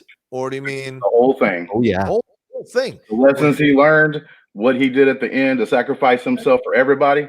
Okay. He became the man. All right. All right. I respect you see, that. Justin understands. And I actually brought him the day that you were voting, Rocha. Yeah. When we were going to do Cantina. Oh, yeah. Well, I went live. I went live and I brought Justin in and we talked about that. Yep. Oh, nice. You, man. We talked about how we love the fact that Luke Real man talking Star Wars did the greatest thing I've seen any Jedi do. Thank you. Leia agrees, obviously. I couldn't disagree more, but I totally respect your point of view. How do I leave studio here? Here it is, the button. Bye-bye. Here's how it goes. Rocha, I want you to do your thing. Man, I hope, and I know it's a foregone, you already know the answer to this. We just don't know. Okay. But I hope when I watch, was that Friday, right? When it comes out, comes out Friday, I hope you took care of business. Ah, man, that guy's tough. The reason is I went back and started watching some of the old Schmoedown. Started getting my hands wet just a little bit with some of the old goodness. I hope you watched them. I watched them plenty of times. And I'm just going to tell you right now that your man next to you right there, the forgotten one, one that people forget to talk about. Nobody forgets to talk about Reilly and the Finstock Exchange. Mark Reilly. Yeah. He's coming for it all. Yeah, I don't doubt it. No, man. I don't doubt He's coming for every belt. If we get to do matches, get that studio back. As soon as his wedding thing situation's over with, to get that clear mind, I'm going to get him ready for even Star Wars. We're going to have to do matches in Magneto's freaking cell. That's how we're going to do matches from now on. Everyone in a Magneto cell doing it because it's insane. I'm going to be walking in like Marty McFly talking to his father in 1955. And I'm going to be like, my name is Darth Vader. And I'm just going to be in the hazmat suit answering questions. But I don't want to take up a lot of time. I love you, Riley. I got you, Justin, man. Thanks, brother. I got a message for you. Maybe you can read it later. And Rocha, respect. Every now and then, look, I just come at you because I do really like you. I only come at people that I like. And I don't come at you hard and personal. It's all fun and games. But he can take it, and especially you, Justin. Oh, yeah. You guys, I know enough about you, Justin, where you Rocha, you and Justin will have fun. Dude, I'll take on Rocha and Schmoebaits. He ain't the first Bama boy I done slap back, so it wouldn't be a surprise to do it again. 5 minutes down the road and get Jake Acavetta on my side. Yeah, go get Jake. Jake's my boy. I see Jake in the chat here. Come on, Acavetta. The overlay you see right in front of you is Jake Iacovetta's incredible master work. Oh, he's the best. Yeah. But y'all have a good night, and like I said, maybe one of y'all can get on the Finstock Exchange podcast. Definitely. Respect, Justin. Thanks for coming in, man. Let's do it. Love it, man. Love it. I love that. Dude, that's your boy, huh? Justin? He gives me so much shit about Star Wars, that guy. One of them. Oh, yeah. I'll send him your way. We have, I mean, if it isn't the perfect time to say it here, dude, with the support that you and I get, everybody in here right now. Yeah. Like, you guys are the shit. Like, seriously. I know that, we all have Patreons and we all are doing our live streams and whatnot, but it's these fans becoming bigger. It's bigger now, and we're getting more interaction, and it's you guys that really make this world go around. So thank you. Yeah, I mean, one of those guys that comes in and just, he wrote me a message on Patreon after all this, and this is even before the wedding stuff. He's like, "Got you, buddy." And it's just like that kind of feeling that's amazing. Yeah, that's all. You engendered that feeling, dude. People want to support you and be behind you, and it's that good nature of yours. You too, man. You're yours too. I don't know. I'm more of a cantankerous. I'm more of a Perrier. I'm an acquired taste, is what I would say. Well, you go with everything. There's a lot of people that have that taste for what I don't know. Truffles, great. You're like the truffles of the YouTube world. I love it. I love it. Look, Jay Washington's in the chat as well. Look at Jay. I love it. I saw Jay. Jay, my friend. Oh, sweet. Long time, dude. What's he gonna do without the gym? I know, man. I know. All right, let's move on to the next one. Suge Knight, what's up, dude? Hey. Oh my God, is this the Suge Knight? That's the Suge Knight. So. I know. Yeah, this is the Suge Knight. But Rocha, you're more like tequila. After one shot or two, I start feeling good, and about the fourth shot, I'm naked and doing crazy things. So you're a good taste. So I the fourth shot. Yeah, the fourth shot. So I wanted to talk some Schmoedown. I don't really want to talk about the coronavirus. I got some. Let's do it. So today I love backstage. It was awesome seeing you going at Shannon, going at Kaiser. Oh yeah. But you are talking to a man that you might have to see in the teams division. How does that make you feel?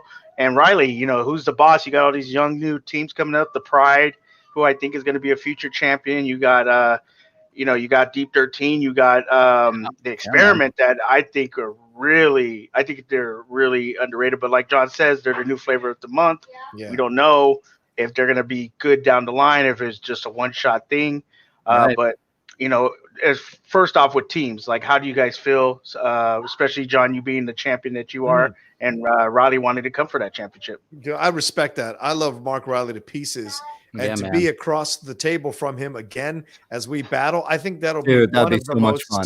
It would be so much fun. I think all four of us would have a blast. We'd even break Ben. I bet Ben would have a little bit of a smile as well, or smirk, because the four of us would just be enjoying the fact that we're playing for a belt in a 5-round match.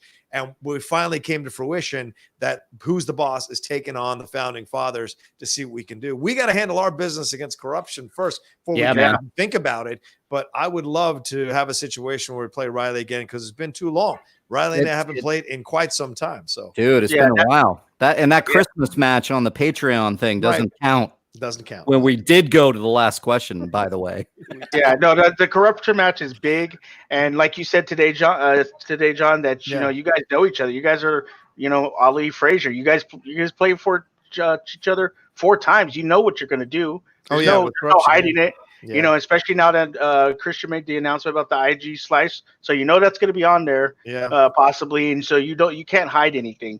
And so then going to the singles, John, you have a big match against Oyama this weekend. Who I'm not gonna lie, John, I'm rooting for you. I'm rooting for you. Well, thanks for not lying about that. Yeah. I was kind of going for I was kind of going to go for Oyama, but no, I'm gonna go with the Outlaw. And then Reilly, I mean, people said you were done, and then you came out and you got lucky. I don't like to say lucky, but you got the spin you needed. I just said it. I got you. I heard it. I did get a lucky spin, but you got to take care of it. I think that's spin. Take care of business. Yeah. I think because I was down, and I wish for a better, I would say, performance in the first round for Janine, but no small thing taking on Janine, getting the lucky spin, needed it. But here we are now. I love that we're having this conversation, because you guys, Rocha, with Oyama, I got you 100%. Thank you, man. Well, I mean, that goes without saying. We'll see. Yeah, I think we're in for, it's going to be an interesting time, because Rocha, you get it. I get it. Yep. They make the joke about the fourth call and whatnot, and that like fourth round and whatnot, and that we're the older ones, maybe we're overshadowed by our boys, and Merle and Ben, who just duked it out. But we got ourselves a season still to think about. Yeah, and I can't wait. But to your point, Chug, all those other teams, if we're talking teams right now, Who's the Boss getting to Founding Fathers? I have no idea about any of those teams. I only have an idea about one team, and that's Odd Couple, because that's the next thing I got to get through in order to actually have the ability to be in the conversation with founding fathers. Right. Yeah, no, I don't think you're looking ahead. I know John, especially doing backstage and today, he knows about the teams that are out there. He knows that Australian are really hungry, and Deep 13 and the Experiment are really some good. Those are some good teams, but we just don't know how they're going to play out. This might be, like John said, a one and done team. They could be a flash in the pan, or they could be the next super team as the who's the boss and the founding fathers. But my last thing before I leave, because I don't want to take a bunch of your time, my hope is once all this stuff with coronavirus ends, that we get a triple threat match once again between Reilly, Rocha, and Dan. That would be my hope. Riley runs the table, let's do it. That would be, you're talking about just old school Schmoedown and to the new era, that you had the probably the best 3 champions, 2-time champions. Dan Murrow being a 4-time champion, and you get a triple threat match again, and then we see Reilly win. Because everyone would say, "Oh, Dan or Dan and Rocha," and then Reilly wins. I know that would be something.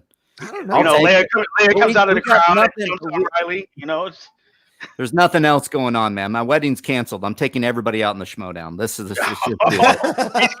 he's coming for everybody. I'm just going to come for everybody. He's coming for that thing above my head. He's coming for that thing above my head. I see it. Champion right there.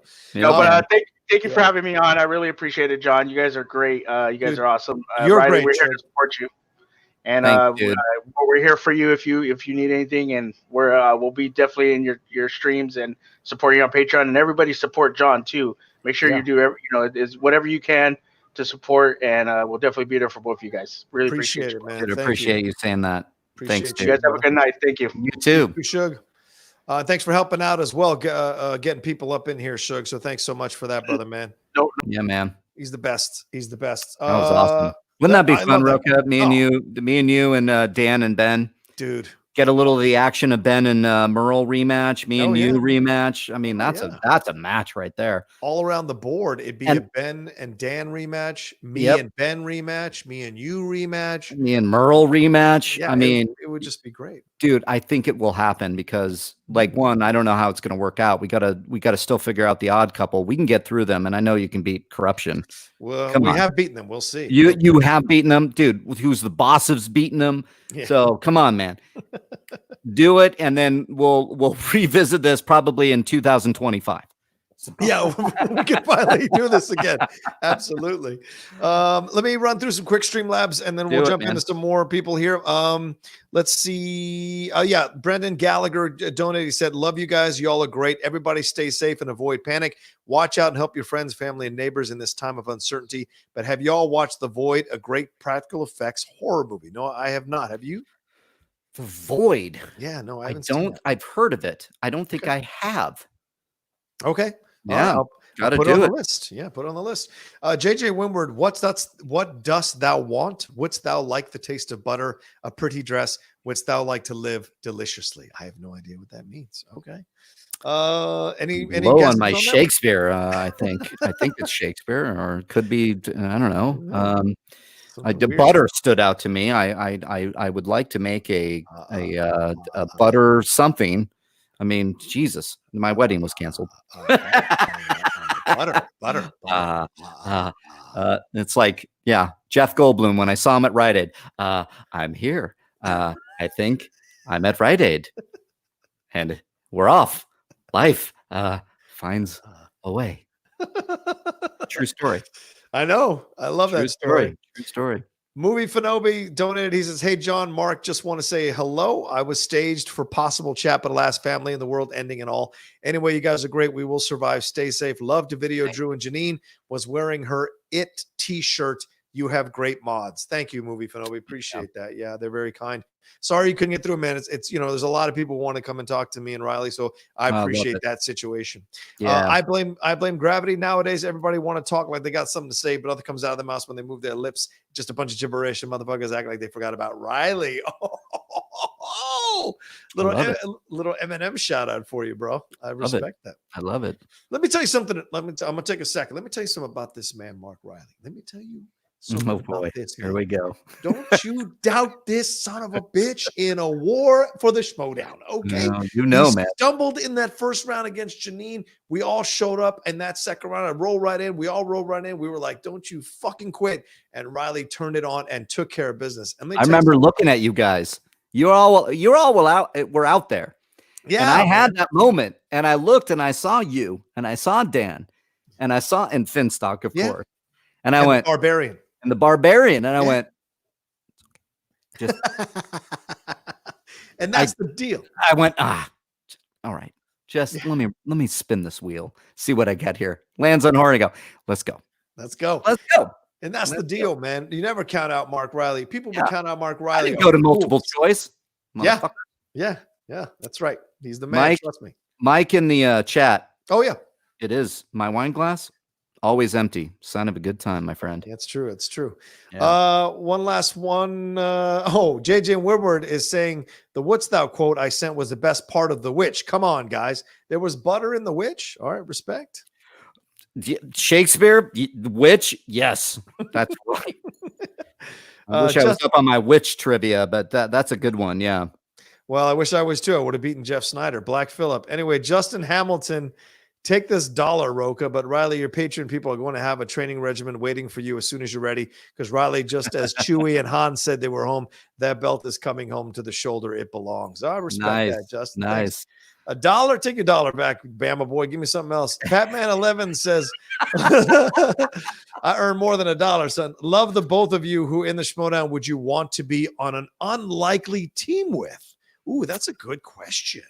Ooh, unlikely. Are we unlikely, dude? Because you and we would crush. Yeah, we had talked about it in the past. We have. We were. Be fun. I think there was. When we've had talks. Yeah, we're like you and me. Come on. But right now, I mean, wouldn't it be fun if I saw Video Drew in here? Yeah. With it, like me and Video Drew. That would be ridiculous. You and Video Drew would be ridiculous. I would love to be with Video Drew for one match. That would be great. Absolutely. But I'm trying to think of one of those players out there that I think if because it kind of happened with Bateman. Yeah. I mean, Bateman was, we were broaching the idea and I was like, I don't know about that. And then it was kind of unlikely and we did well. Yeah. So I'm trying to think of one of those outside people that might just be out of left field, like fantastic. I still think Bibiani and I would be one of the most you guys would crush. I mean, it would be insane. And I said this on Backstage. We'd be like Kobe and Shaq. We would bicker all the way to the title. Yeah, you would bicker in defenses, and one of us would storm off the set in the middle of a match. Absolutely being mad at the other one. So that's what I would say. But I think it would be worth it just for the ride, just to see how Bibbs and I could do together. I wouldn't participate in any of his entrances. Like I wouldn't do any of the entrances that he wanted to do, which would be part of the fun. And he's just 9 times out of 10, then it's him standing on stage going, "Where's Rocha?" You just walk by. Were you doing something? Because I came here to play, for God's sakes. Yeah. Patman11 said, I'm sorry. Jamie Gore says, "What's your favorite Cameron Crowe movie?" Mine is Almost Famous. Let me bring that's a super chat. Good question, man. That's a good question. I'm going to go old school. Okay. Say Anything. Oh, that's a great choice, dude. Because we could talk. Almost Famous is his, I think, masterpiece. Right. If you look at it, Jerry Maguire up there for sure. Yeah. But old Cameron Crowe, where he was just getting out there, like Say Anything, which was years before he really burst onto the scene. Yeah. Yeah. Ione Skye, John Cusack, John Mahoney. Oh my God, with a fantastic performance as the father. I'm gonna go Say Anything. And all plus, come on, you got the, putting the jukebox over the head. That's right. Playing that Peter Gabriel stuff. Peter Gabriel action. I totally respect that. Absolutely. I love Say Anything. Still one of the best ones. Yeah, it's up there. Yeah. But when he finally walks her home. What is he doing? I love that. I don't know. I don't know. And she just falls in love with him right there. He totally does. Jerry Maguire would be my choice as my favorite Cameron Crowe film. Yeah. Almost Famous is almost untouchable because it is his masterpiece. But if you're talking about other ones, I do enjoy Jerry Maguire. I still revisit that one every once in a while. I mean, it's hard not to. Right? It's such a wonderful movie. Yeah. Brandon Buck, what's up, dude? Brandon Buck, fellas. What's up, dude? How are you, man? It's a lot different, so this should be fun. How's it? I'm trying to. All right, let's go. There we go. Yeah. We good. We good. What do you got for us, Brandon? Just want to come on and say hi. But the real question was, Rocha, I know you're a big Redskins fan. I am. Oh boy, since I was 10 years old. Yeah. So they have the number 2 overall pick in the draft. Yes. What would you do? Would you go Chase Young, who's the best overall player? Mm-hmm. Or do you think Dwayne Haskins should get a little bit more time? Or do you go Tua? I don't go Tua. That's an injury machine waiting to happen. So I have no interest in Tua. I like the Oregon kid. I like that Oregon kid. I think Justin Herbert. I like Herbert. I think that kid more than Marcus Mariota is the best product to come out of Oregon as a quarterback. I think that kid could step into any NFL team right now and get them 7 to 8 wins. I like this kid a lot. No one's talking about it or not talking about it enough, in my opinion, but he's got this winner's mentality and he's a gunslinger. He reminds me of Favre. He reminds me of Aaron Rodgers. I like that kid a lot. We'll see down the road where he goes.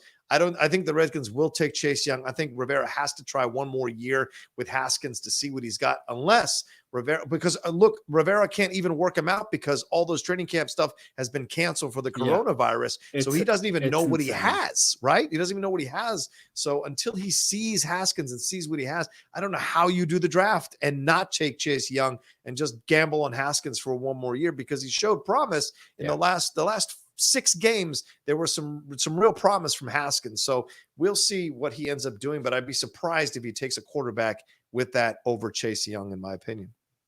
Yeah. Justin Herbert, though, he had a lot of games where he looked terrible, but then there's some where he looked top tier. So he's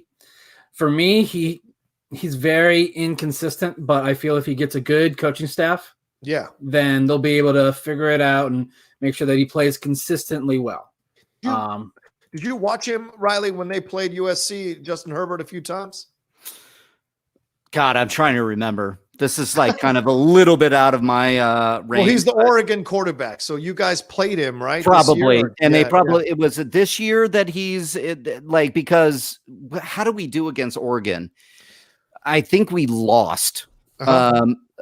So like Oregon has always been a thorn in my side ever since Marcus Mariota. So it's like, right now I've been searching for a new coach with USC. So it's all blending together right now.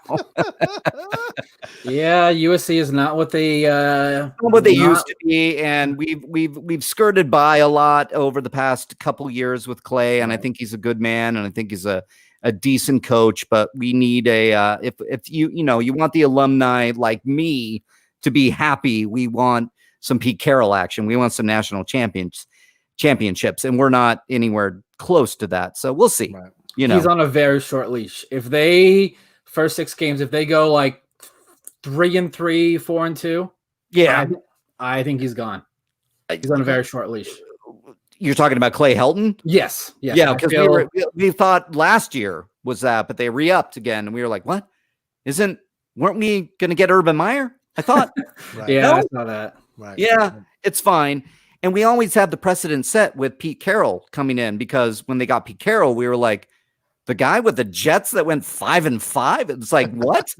And then, he led us to a national championship and numerous ones and Pac-12 titles and whatnot. And so you have to just give the coaches their chance. We did that with Sarkisian. We did that with Clay Helton. We did that with Lane Kiffin. Yeah. And Lane Kiffin.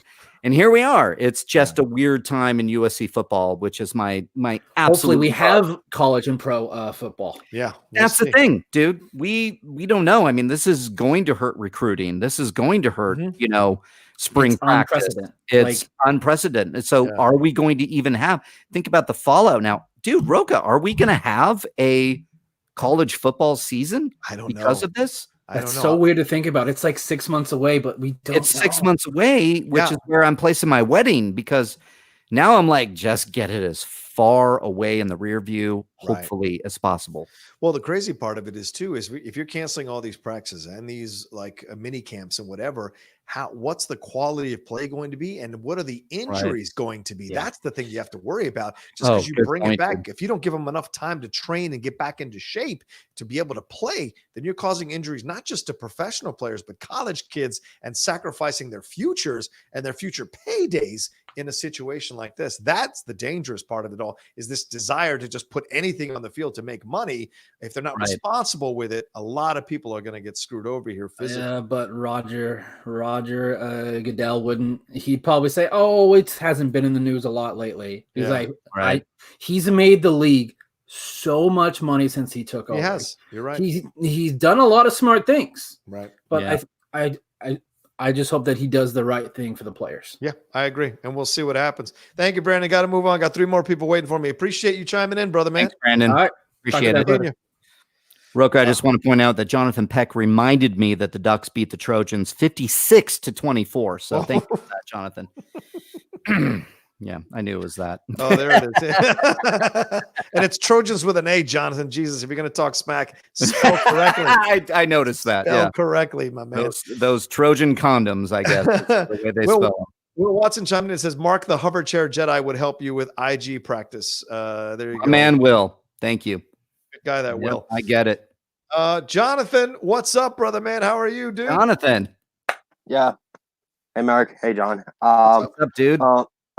First off, okay, I'll get spell correct. It's more of a spelling check name. That's not really my fault on the chat. So just want to put that out there. I'm glad you brought him in, though, for the Trojans reminder that the Oregon Ducks beat the USC Trojans. Well, you don't 24 handily to go on. Take over that number 5 spot in the nation, while the Trojans, falling out of the top 25. Oh, man. Wah. What's your question, brother, man? All right. It's sort of going back to the Tom Brady discussion. Before I get my real question real quick, I'll tell you some key factors I think that deal happened, though, because interesting fact between if you look the Buccaneers general manager, Jason Leach right here, did a little fun fact about him. He was sort of the Patriots college scout, natural scout for the past since 1999 up until like 2002. Right. So, and that meaning is he was the one who found Brady during scouting back in college, though. Little fact right here, though. And also, I found this a little interesting fact between, you mentioned the receivers right here. I did not know this because if Brady's playing the Bucs with Mike Evans, Evans is legit the tallest receiver Brady played against. The last time he threw the receiver like that was since Randy Moss. And it was literally, if you will play like similar thing like that, though. So I just want to put that fact out there. I want to have an interesting question that sort of surrounds it, because it happens sort of like any round of sport. Because do you have what most successful Hall of Famer player of any kind of sports team? I need to say this correctly. What player was a Hall of Famer by any sport most successfully transferred to another team, though? Ooh, good call. Good question. Well, I mean, you just mentioned Randy. Randy's done well. Randy did well on a number of teams, certainly. I mean, could we talk about, did Joe Montana do well with the Kansas City Chiefs when he left the 49ers? He took them to the playoffs. Yeah. So that's Brett Favre did the same thing for Green Bay over to Minnesota, took him to the playoffs, almost got there. Peyton Manning with the Broncos. I think Peyton Manning with the Broncos. Yeah, you mentioned. That might be the best example. You just mentioned the Chiefs. I will argue that even though he won the Super Bowl with the Raiders, though, I would say Marcus Allen is a better player for the Chiefs, though, than the Raiders, though. Okay. In my opinion. All right. Wow. Yeah. That's a good one, too. I forgot about Marcus Allen. That's right. Deion Sanders is another one. Deion went to multiple teams and kept his level of play high, except for the Redskins. Kept his level of play high when he was playing for those different teams. So he's another one that certainly stayed on and did his thing. There's not a lot of quarterbacks, though, that kind of transfer over to another team and maintain their level of play. I mean, can we talk about LeBron? LeBron going from Miami to Cleveland to Lakers. Sure. to the potential title-winning Lakers if they cancel. We were doing so good. Riley, I'm telling you, there's a provision, there's a clause in the contract. If they cancel the NBA season, the Lakers would be handed the title because they were. Oh no, the Bucs would be right now. If the Lakers the Bucs because they have the better. But but we're close, and you can't do it that way. You just can't. That's just. I mean, there was a lot of NBA left in this season. I mean, for God's sakes. I mean, the playoffs are what, May? Yeah. And then June is the finals. So kind of bummer. All right, Jonathan, thanks so much, man. Thanks, Jonathan. Good to talk to you, dude. Thanks. All right, let's move on here. Ryan Cross has been waiting for a bit. What's up, Ryan? How are you doing, Ryan Cross? What's up, dude? You got your mic working? We can't hear you, man. There it is. A little button for my mic. I had it muted out of politeness because I didn't want to. You're good. You're good. Thank you. What's going on, bro?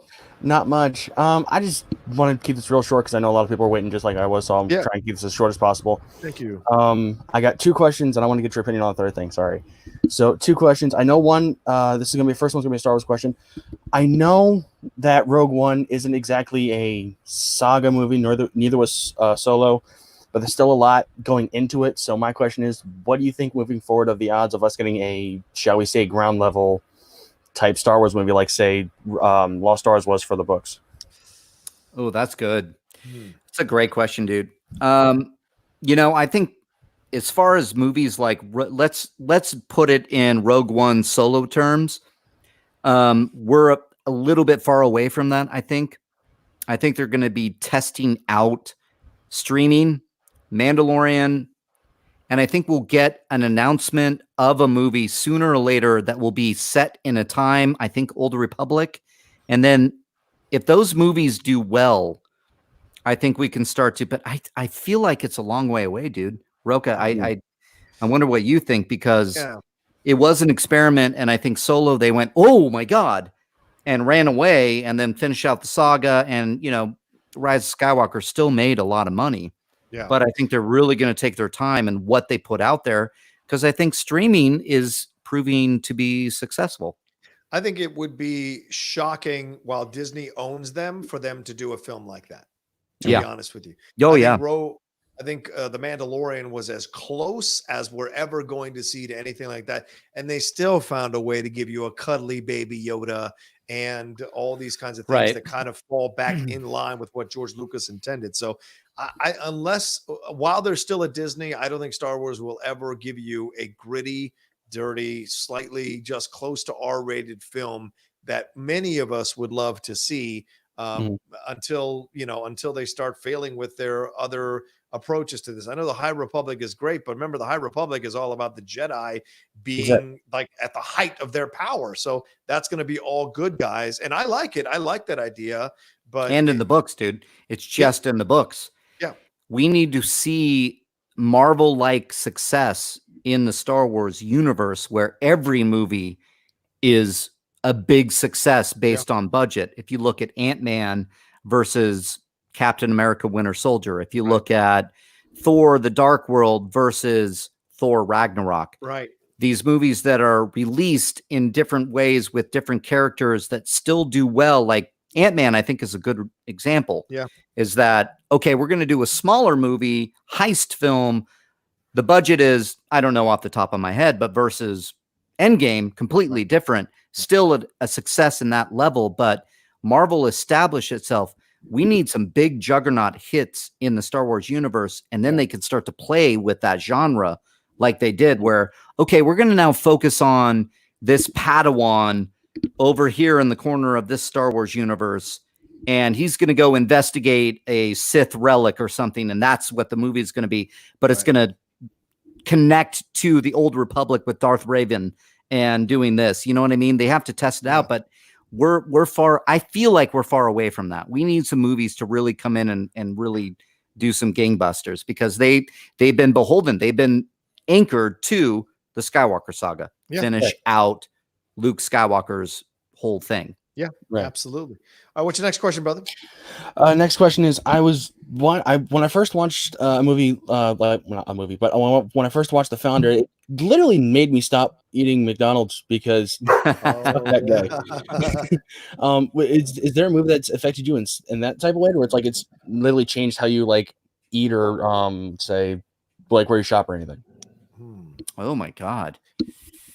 Well, sir, what was the documentary that what's his face? Super Size Me? Yeah, Super Size Me. Yeah, that's up there. I stopped for about 3 weeks eating McDonald's, but only 3 weeks. I will say the one movie that did affect me and changed my life was Malcolm X. I remember that I was in a fraternity and my first trip through college before I joined the service, and I went to see Malcolm X, and there was a line that he says to the young black man who comes to talk to him in the coffee shop, and he says, "You should never be part of any organization that you don't fully understand or embrace." And I remember that I had become a member of the fraternity at the time for me because I felt like I had no friends. I was trying to figure out how to do that. And when I realized that I wasn't happy being part of that fraternity, I never felt really fully accepted by them. I went back home after the movie, took all my letters out, left them in the room that I had been staying in at the trailer because they'd set up trailers, and left school.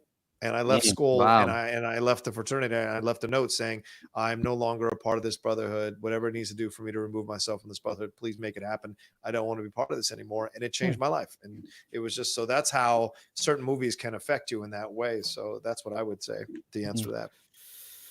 Damn, that's a good answer, dude. I don't have it as deep as that. I mean, it really affected me what Luke Skywalker did in Star Wars that I in Last Jedi, where I literally stayed up all night thinking about the journey of the Jedi and the journey of a farm boy from Tatooine that went through what he went through and then could walk away, literally walk away because his nephew might turn to the dark side and he didn't want to start it again. So he walked away to Ahch-To, and then he was like sitting there and he's like, you know what? I'm not doing this anymore. And that really affected me that, you know, as somebody that could be a hero at one point, fails at one point, and that could still get up and do this and then save the universe. I mean, that really affected me. I will accept that. I will take that. Okay, cool. Now, the last thing I'm trying to move as quick as possible for everyone else back there. Because Jay's waiting. Jay has been waiting for quite some time. I see him there. Yeah. Here we go. Thing too, because this actually goes to Jay too, because this is hopefully continuing our conversation from yesterday. Yeah. And I didn't have it then, but I have it now. And so I wanted to ask you, with WrestleMania going to the Performance Center, I was wondering, what would you think would make it better? Because for me, it would be more cowbell. Your thoughts there, John? Sorry, that's not. We need cowbell. Do it. I don't even think cowbell could save WrestleMania at this point, because if you're doing it at the Performance Center with no fans, it kind of kills the whole spirit of WrestleMania. It's like doing the Super Bowl in an empty high school football stadium. It makes no sense.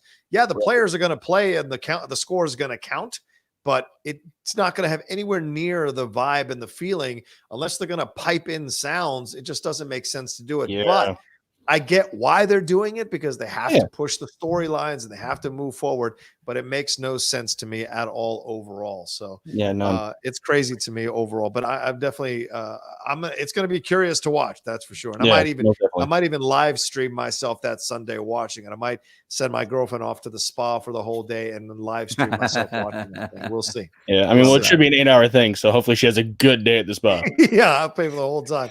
Thanks, Ryan, man. Good to see you, brother. These guys. Thanks, Ryan. Take it easy, brother. All right, let's cancel the show. All right, we got to finish out the show. No Jay Washington, unfortunately. No, I'm just joking. All right. Let's do. Yeah, let's. Real quick before we bring Jay in, I want to announce this. Haskell sent this through. The SEC today announced that all regular season conference and non-conference competitions are canceled for the remainder of the 2019-20 athletic year, including all remaining SEC championship events, and all spring football games are canceled in the SEC. That is insane to me. Jay. Yep. Riley. Oh, there he is. My friend. Oh, Jay. What's happening, y'all? Thanks for hanging out, man. What's going on? What's up, my friend? What's up, Riley? Mark, I love you, bro. Sorry. I love you, brother. Man. I'm here if you guys need to talk and laugh or anything. Thanks, man. I've been thinking about you, man. We've had our chats, and this is just a blip. Yeah, just a blip. I just been here going crazy. I'm about to start painting again. That's good. Good. It's about to happen. So, to answer the previous question about WrestleMania, I think it's crazy. I think it's going to be even weirder than watching SmackDown and Raw, because remember, in WrestleMania, they also do a segment for the Hall of Famers, which is going to look hella weird with the Performance Center in the background. Like, I guess they're going to possibly dress up the Performance Center, but at the same time, with no fans, it will still be weird. I mean, it's an experiment in itself. And yes, now studio shows for indie wrestling events are happening where the guys and girls are putting on shows with no people and just streaming it. But there's a difference. Like I said, there's still this thing about you need a crowd. That's like trying to do a stand-up show to no crowd. And I've done that before for BuzzFeed. Let me tell you, that was the most awkward 8 minutes of my life. I couldn't imagine. Dude, it was terrible. It's like, how's everybody doing? Yeah. Man, like, give me some energy, y'all. Just waving to the camera. Give me, oh, nobody's there. Cool, got it. All right, thank you. Yeah, but yeah, it's this whole thing we're all going through, man. It's crazy. I wanted to talk Tom Brady because we were just talking about that yesterday, Rocha. Dude. First of all, you guys, I missed your stream. So was this? You guys are more sports inclined, I guess, versus me. Has this been a rumor that he would go to Tampa Bay? It was Tampa Bay or here for the Chargers. Yep. But the best part the Chargers. Ooh, but the best part is, and I've said this all day, check on your white Bostonian friends because they are not doing well today. He left the Patriots on St. Patrick's Day. Yeah, they can't even go nowhere to drink. Do you understand? During a pandemic. Do you understand? Like they say, Patriots. Here's the problem I have, though. Dude, Patriots he did that. This is so smart. All of his people are out drinking on St. Patrick's Day. No, they're not. They're home. Not right now. That's what I'm saying. He did this on purpose. If they're out on St. Patrick's Day and he does this with no pandemic, they're going crazy out there. Well, you got people who are already burning their jerseys, which I think is the dumbest thing ever. My God. Like Tom Brady gave your city 6 championships, in 20 years of his career. Yeah. That man can go. Right. That man can go. Let him. He doesn't have much longer of a career left. Let him explore other options, see what something else is like it. Will he possibly win a championship in Tampa Bay? Hell the fuck no. But let him have his opportunity. You know what I'm saying? So, well, at Tampa Bay, he has who does he have with him? Don't worry, we'll wait. Hold on. Who's the coach? It's John.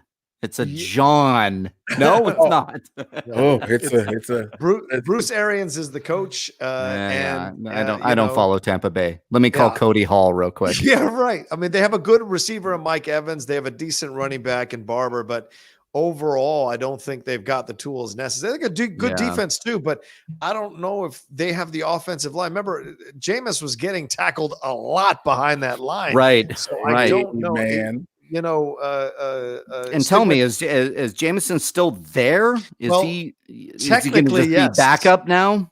Well, they've said also they've let him go talk to see what's out there. Yeah. So there are some teams that have been in the rumor mill in the discussion.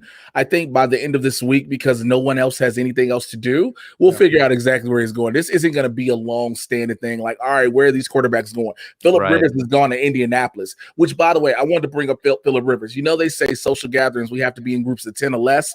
Phillip Rivers can't go home. He has 11 kids. Like, that is too many already. You have 11 kids. You can't even be at home. Like, you got to tell your wife, look, we got to leave, baby. They got to be about itself. And we got to figure out which one we're going to take with us. Like, you got to sacrifice a kid for the rest of them. Like, hey, look, the government said it's best for everybody if we ain't together. Like it's crazy. Get out. Too bad we can't stay, baby. Well, time to get the fuck out. Dude, it's amazing everything that's going on, and it's how you look at it and everything. And I was listening to you guys talk about everything. The whole Star Wars thing, let me tell you something. I have gotten into it recently, and I've noticed, like, I agree one thing what Reilly said. We got to get rid of legacy characters. I definitely agree with that, because if you stay on with legacy characters, you don't allow the story to grow. Yeah, right. You know, there's and so far you can go. That's why I had a problem with the comic books that showed Luke facing Vader before he did on Bespin, because we needed to sell some comic books. Right. And I'm like, dude, no, that first Bespin one, Empire Strikes Back. That's come on. So we need to just new stories that have nothing tied to the movies, nothing stories that we already know the outcome. Like Han Solo, we know he did the Parsec run, right? Right. So we know that Solo is going to end fine. Right. We know it's going to end fine. Get away from that. We don't need to see Yoda trained to be the 900-year-old master in the Jedi Republic or whatever it means. Give me, Frank Solo or whatever the hell is out there that we don't know yet. Frank Solo? Frank Solo or Frank, whatever it may be. That somebody's Frank Stallone different. Of the universe. Frank Stallone in the Star Wars universe. We can keep talking, guys. We can get there. We will. I agree, though. But a lot of people will attribute it. I heard you said earlier too that Star Wars needs to do Marvel movie numbers, and which is very true for them to decide to expound upon it. But also, people will go to Marvel and say, "Oh, well, they do all these characters we already know." Well, here's the thing about comic books: comic books have so much ingrained source material where you can do one character and it can spawn off into almost 30 different stories, and it doesn't have to be a main character. It doesn't ever have to be this. It doesn't have to be the Avengers. Remember, they brought in the Guardians of the Galaxy. I don't care who you are. Nobody was going to tell you that a movie with a talking raccoon and a talking tree was going to work at first. Yeah. Nobody thought that was true. True. Nobody. Exactly. I think Guardians is a great way to look at it because a lot of people went Marvel. We were there. It was Thor. We had Thor. We had Cap. We had Iron Man. Obviously, we had Avengers, and then Guardians of the Galaxy. And we're like, what? Yeah. Talking raccoons, but you had Marvel over it. You can do that with Star Wars. Yeah. You put Star Wars in the title, wherever it may be, and put it somewhere and cast a good cast. Yeah. Bring in a great director we haven't heard from in a long time. That's why The Mandalorian is so successful, because granted, it ties in between a period of time, but it tells a story we haven't told. Now, like the Obi-Wan series, people wanted to know, what did Obi do throughout all these years? We're going to get that. But after that, now you go into something else. Yeah, because you've established characters you can make a whole nother lineage for. Yeah, I think Obi-Wan should be the last. I do. I agree. I think Obi-Wan, we want that story. But there was reports when Disney bought Lucasfilm, there were reports that we were going to get a young Yoda movie. We were going to get a Jabba the Hutt movie. And some of those things were explored, I believe. We had Guillermo del Toro doing a Mos Eisley where I feel like Jabba was going to be in there at one point. Mm-hmm. Let's move away from that stuff. Let's get different. Put your talking raccoon in there that we haven't heard about yet, or that is a new character that, yes, but it's hard, Jay, with Guardians of the Galaxy. There is an audience with that source material. Yeah. But there's an audience with Star Wars that will just show up, I think. Well, speaking of wrapping up, we got to wrap up here. Let me ask one last Streamlabs question from you guys. It's from Raven. Hey, Outlaw and Yodi, I want to vent a bit. One trope I'm getting sick of is meds kicking in as soon as people take them. Out of all the ridiculous tropes, that one pisses me off the most. It's the video game trope. Yeah. What's a movie trope that you hate that isn't that widely talked about? Oh, that's so good. Ooh. It makes me think of phone calls. I know maybe people talk about this, but when they're on the phone and they hang up and it goes straight to dial tone and they're like, hello. No, that shit, you're waiting at least 30 seconds. You're like, did you just hang up on me? Yeah. Did you just hang up? Did you just hang up on me? You hung up on me, didn't you? Talk to me. I mean, that's like 3 pages of a screenplay time right there. That's every call I have with Finstock. Yeah. Sounds about right, man. If you talk to him, oh my God, you were like, wait, I wasn't done. Wait. Hello. Tom? No, mine is when people blink go once if you're alive. When they make that line, I don't even know who you are anymore. Whenever I hear that line in a film or a movie or TV show that's post 2015, I get super insane because that line should never be uttered by anybody ever again in any film or television show. It drives me nuts. When any protagonist out of nowhere just miraculously knows how to fight, like they've been combat trained, fight. Like this is the most unassuming person, and all of a sudden this motherfucker is throwing high roundhouse kicks. And you're like, where did this come from? What heart-shaped herb did you take? What is wrong with you? Like, agreed. Yeah, the cell service in a horror movie. Let's just get past that. Can we? All of a sudden, your signal was working. Then all of a sudden, oh my God, I don't have floors. Well, you need to get rid of that. Set it up beforehand, please.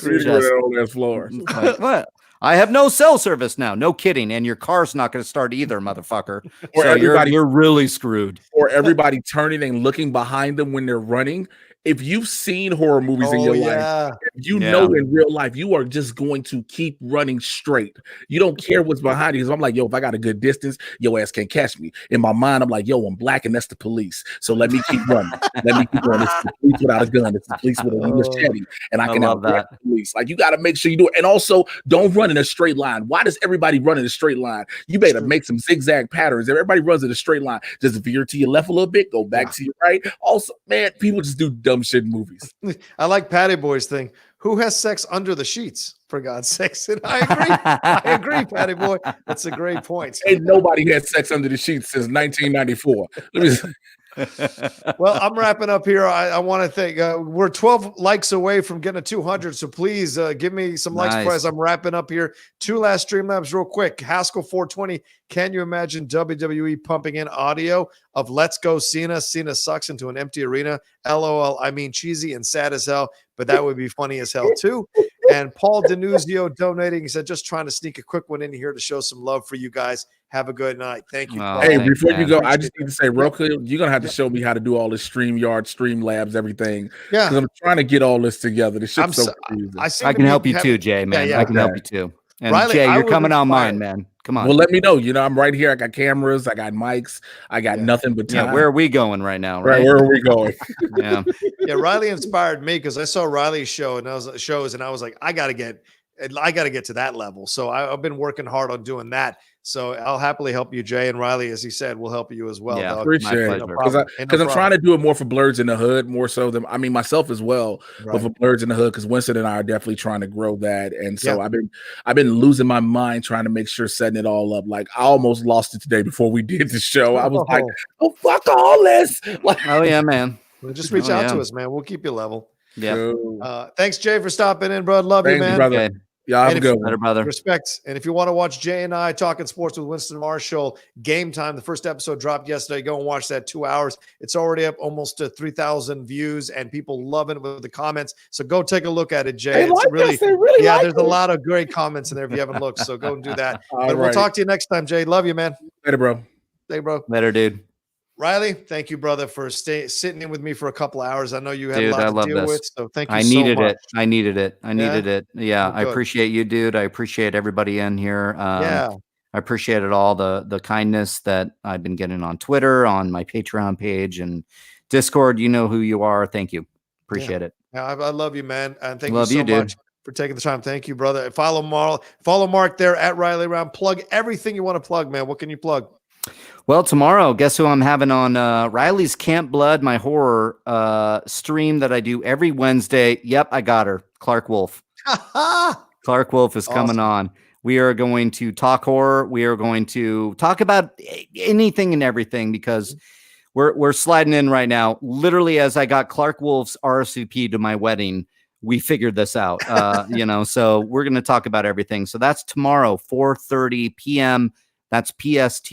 My Patreon page, Riley Roundtable. So patreon.com/Riley Roundtable. And we're doing the Riley Roundtable Thursday at 5 p.m. PST. Winston Marshall is my guest. And then, come on, Riley's Cantina, you and I. Yep. We're going to do that rain check. So check out my YouTube channel. It's youtube.com/Mark Reilly Around. Mark Reilly Roundtable, I should say. Sorry about that.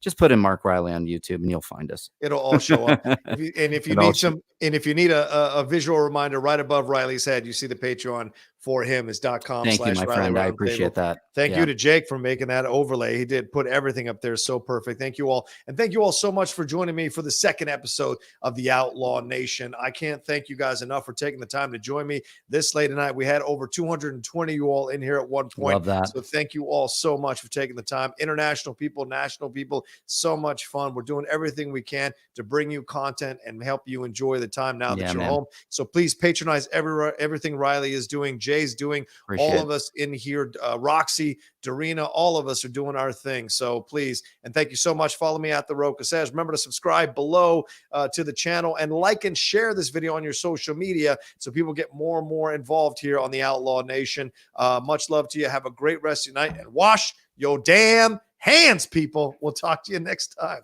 Love you. Right.